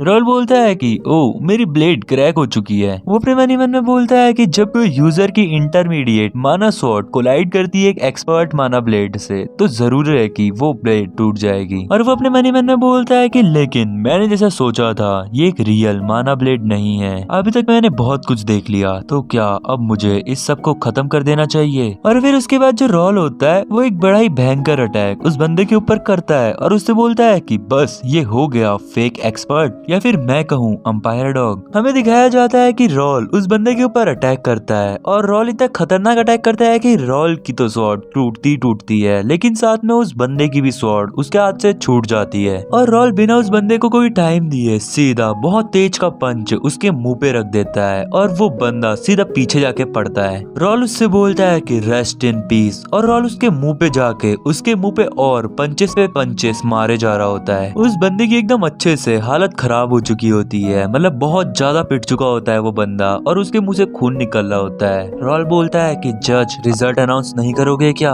और जो जज होता है रैंडल वाला का चौथा बेटा, वो बोलता है कि इस राउंड का भी जो विनर है वो है रॉल, और साथ ही साथ मैं ये डिक्लेयर करता हूँ कि जो रॉल है उसने ये डुएल को जीत लिया है। और फिर उसके बाद जो रॉल होता है वो फाइटिंग छोड़ के अपनी जगह पे जाने लग जाता है। वो अपनी टूटी हुई स्वॉर्ड उठाते हुए बोलता है कि सो अनफॉर्चुनेट, मैं इस स्वॉर्ड को सच में बहुत ज्यादा पसंद करता था। वहीं जो बाकी के फिलिप पियर्स वो लोग होते हैं वो बोलते हैं सर आपने बहुत अच्छा किया। रॉल बोलता है नहीं नहीं, ये वैसे भी कुछ ज्यादा हार्ड नहीं था, वो सारे बच्चे थे मेरे सामने। और फिर उसके बाद रॉल फिलिप से बोलता है कि ओ फिलिप, जब ये सब कुछ खत्म हो जाएगा तो इसके बाद जो मैंने तीसरे नंबर पे जिस बंदे से फाइट करी थी उसे अरेस्ट कर लेना, क्योंकि उसकी बॉडी में अंपायर का स्टिग्मा है। फिलिप बोलता है कि यस सर, मैं वैसे भी उसके मूवमेंट्स देखकर समझ गया था कि इसमें कुछ तो अनयूजुअल जरूर है। और उसके बाद जो अपना पियर्स होता है वो बोलता है कि सर मैं आपके लिए एक एक्स्ट्रा स्वॉर्ड लाया था, और वो रॉल को वो स्वॉर्ड देते हुए बोलता है कि ये लीजिए। अब उसके बाद रॉल अपने हाथ में अपनी नई स्वॉर्ड पकड़ लेता है और फिर उसके बाद वो बैरन से बोलता बोलता है कि तो बताओ अब आगे क्या करना चाहिए। जो बेरेंगेंडर होता है वो अपने मन ही मन में बोल रहा होता है कि आखिर ये कैसे हो गया। मुझे पता है कि जो मेरा बेटा डेव है उसने रूल्स तोड़े हैं, लेकिन फिर भी वो एक अच्छा खासा स्वॉर्ड एक्सपर्ट है। आखिर वो यहाँ पे जमीन में ऐसे क्यों पड़ा है, यहाँ पे उस बच्चे को होना चाहिए था। और फिर उसके बाद वो रॉल की तरफ को इशारा करते हुए बोलता है कि नहीं, ये नहीं हो सकता, ये एक फ्रॉड है, इसने जरूर कुछ ना कुछ किया है।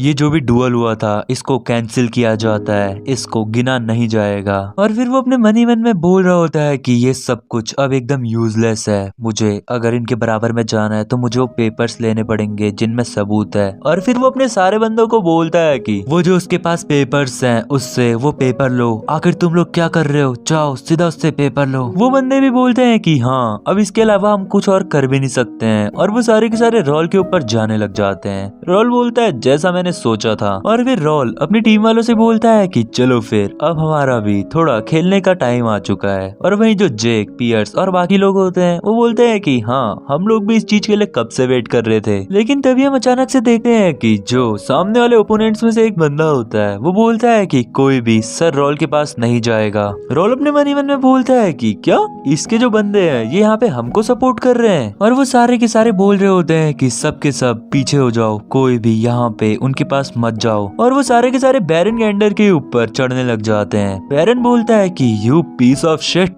आखिर तुम उसके पास क्यों नहीं जा रहे हो, मेरी तरफ को क्यों बढ़ रहे हो। रॉल बोलता है कि मुझे नहीं समझ में आ रहा कि आखिर यहाँ पे क्या चल रहा है, लेकिन मेरे ख्याल से ये चीज एकदम बेरेंगेंडर के लिए अपोजिट हो गई। बेरेंगेंडर अपने मन ही मन में बोल रहा होता है कि यू इंफीरियर वर्मिन्स, आखिर तुम लोग मुझे पीठ पीछे धोखा कैसे दे सकते हो, क्या यही रिटर्न करोगे तुम मुझे मेरे फेवर का। लेकिन फिर एक बंदा बोलता है कि क्या तुम फेवर की बात कर रहे हो, अब हमें सब कुछ समझ में आ गया है, तुम ही वो बंदे हो जिसने जो डोनेशन संभाल ली थी उसको अपने नाम पे किया। हम लोग काउंटी को हेट सिर्फ इसलिए करते थे क्योंकि हमें नहीं पता था कि तुम वो हो जो कि ये सब कुछ पैसा चुराते हो। अगर यहाँ पे सर रॉल नहीं आते तो हम जिंदगी भर तुम्हारे स्लेव बनकर रह जाते। और फिर उसके बाद हमें पता चलता है कि ये वो लोग हैं जिनको रिकमेंड किया गया था एस्टन काउंटी के द्वारा रॉयल एकेडमी में एंटर करने के लिए। इन्होंने कम ऑफ द एज टूर्नामेंट में बहुत अच्छा किया जिसकी वजह से इन्हें स्कॉलरशिप मिली एकेडमी जाने की। लेकिन क्योंकि आजकल एकेडमी डोम्स बंद हैं क्योंकि वहाँ पे ब्रेक है, तो इन लोगों को मेंशन में रहना पड़ रहा है। इनके जो एक्सपेंसेस हैं ये सपोज किए गए थे काउंटी द्वारा, लेकिन इनको जितने भी एक्सपेंसेस दिए जाने थे वो बेरेंगेंडर ने इनमें से किसी को भी नहीं दिए और उसने उन सबको अपना सर्वेंट्स बना के रख लिया और उन्हें सिर्फ सर्वेंट की तनख्वाह देता था। वहीं जो जेक होता है वो भी बोलता है कि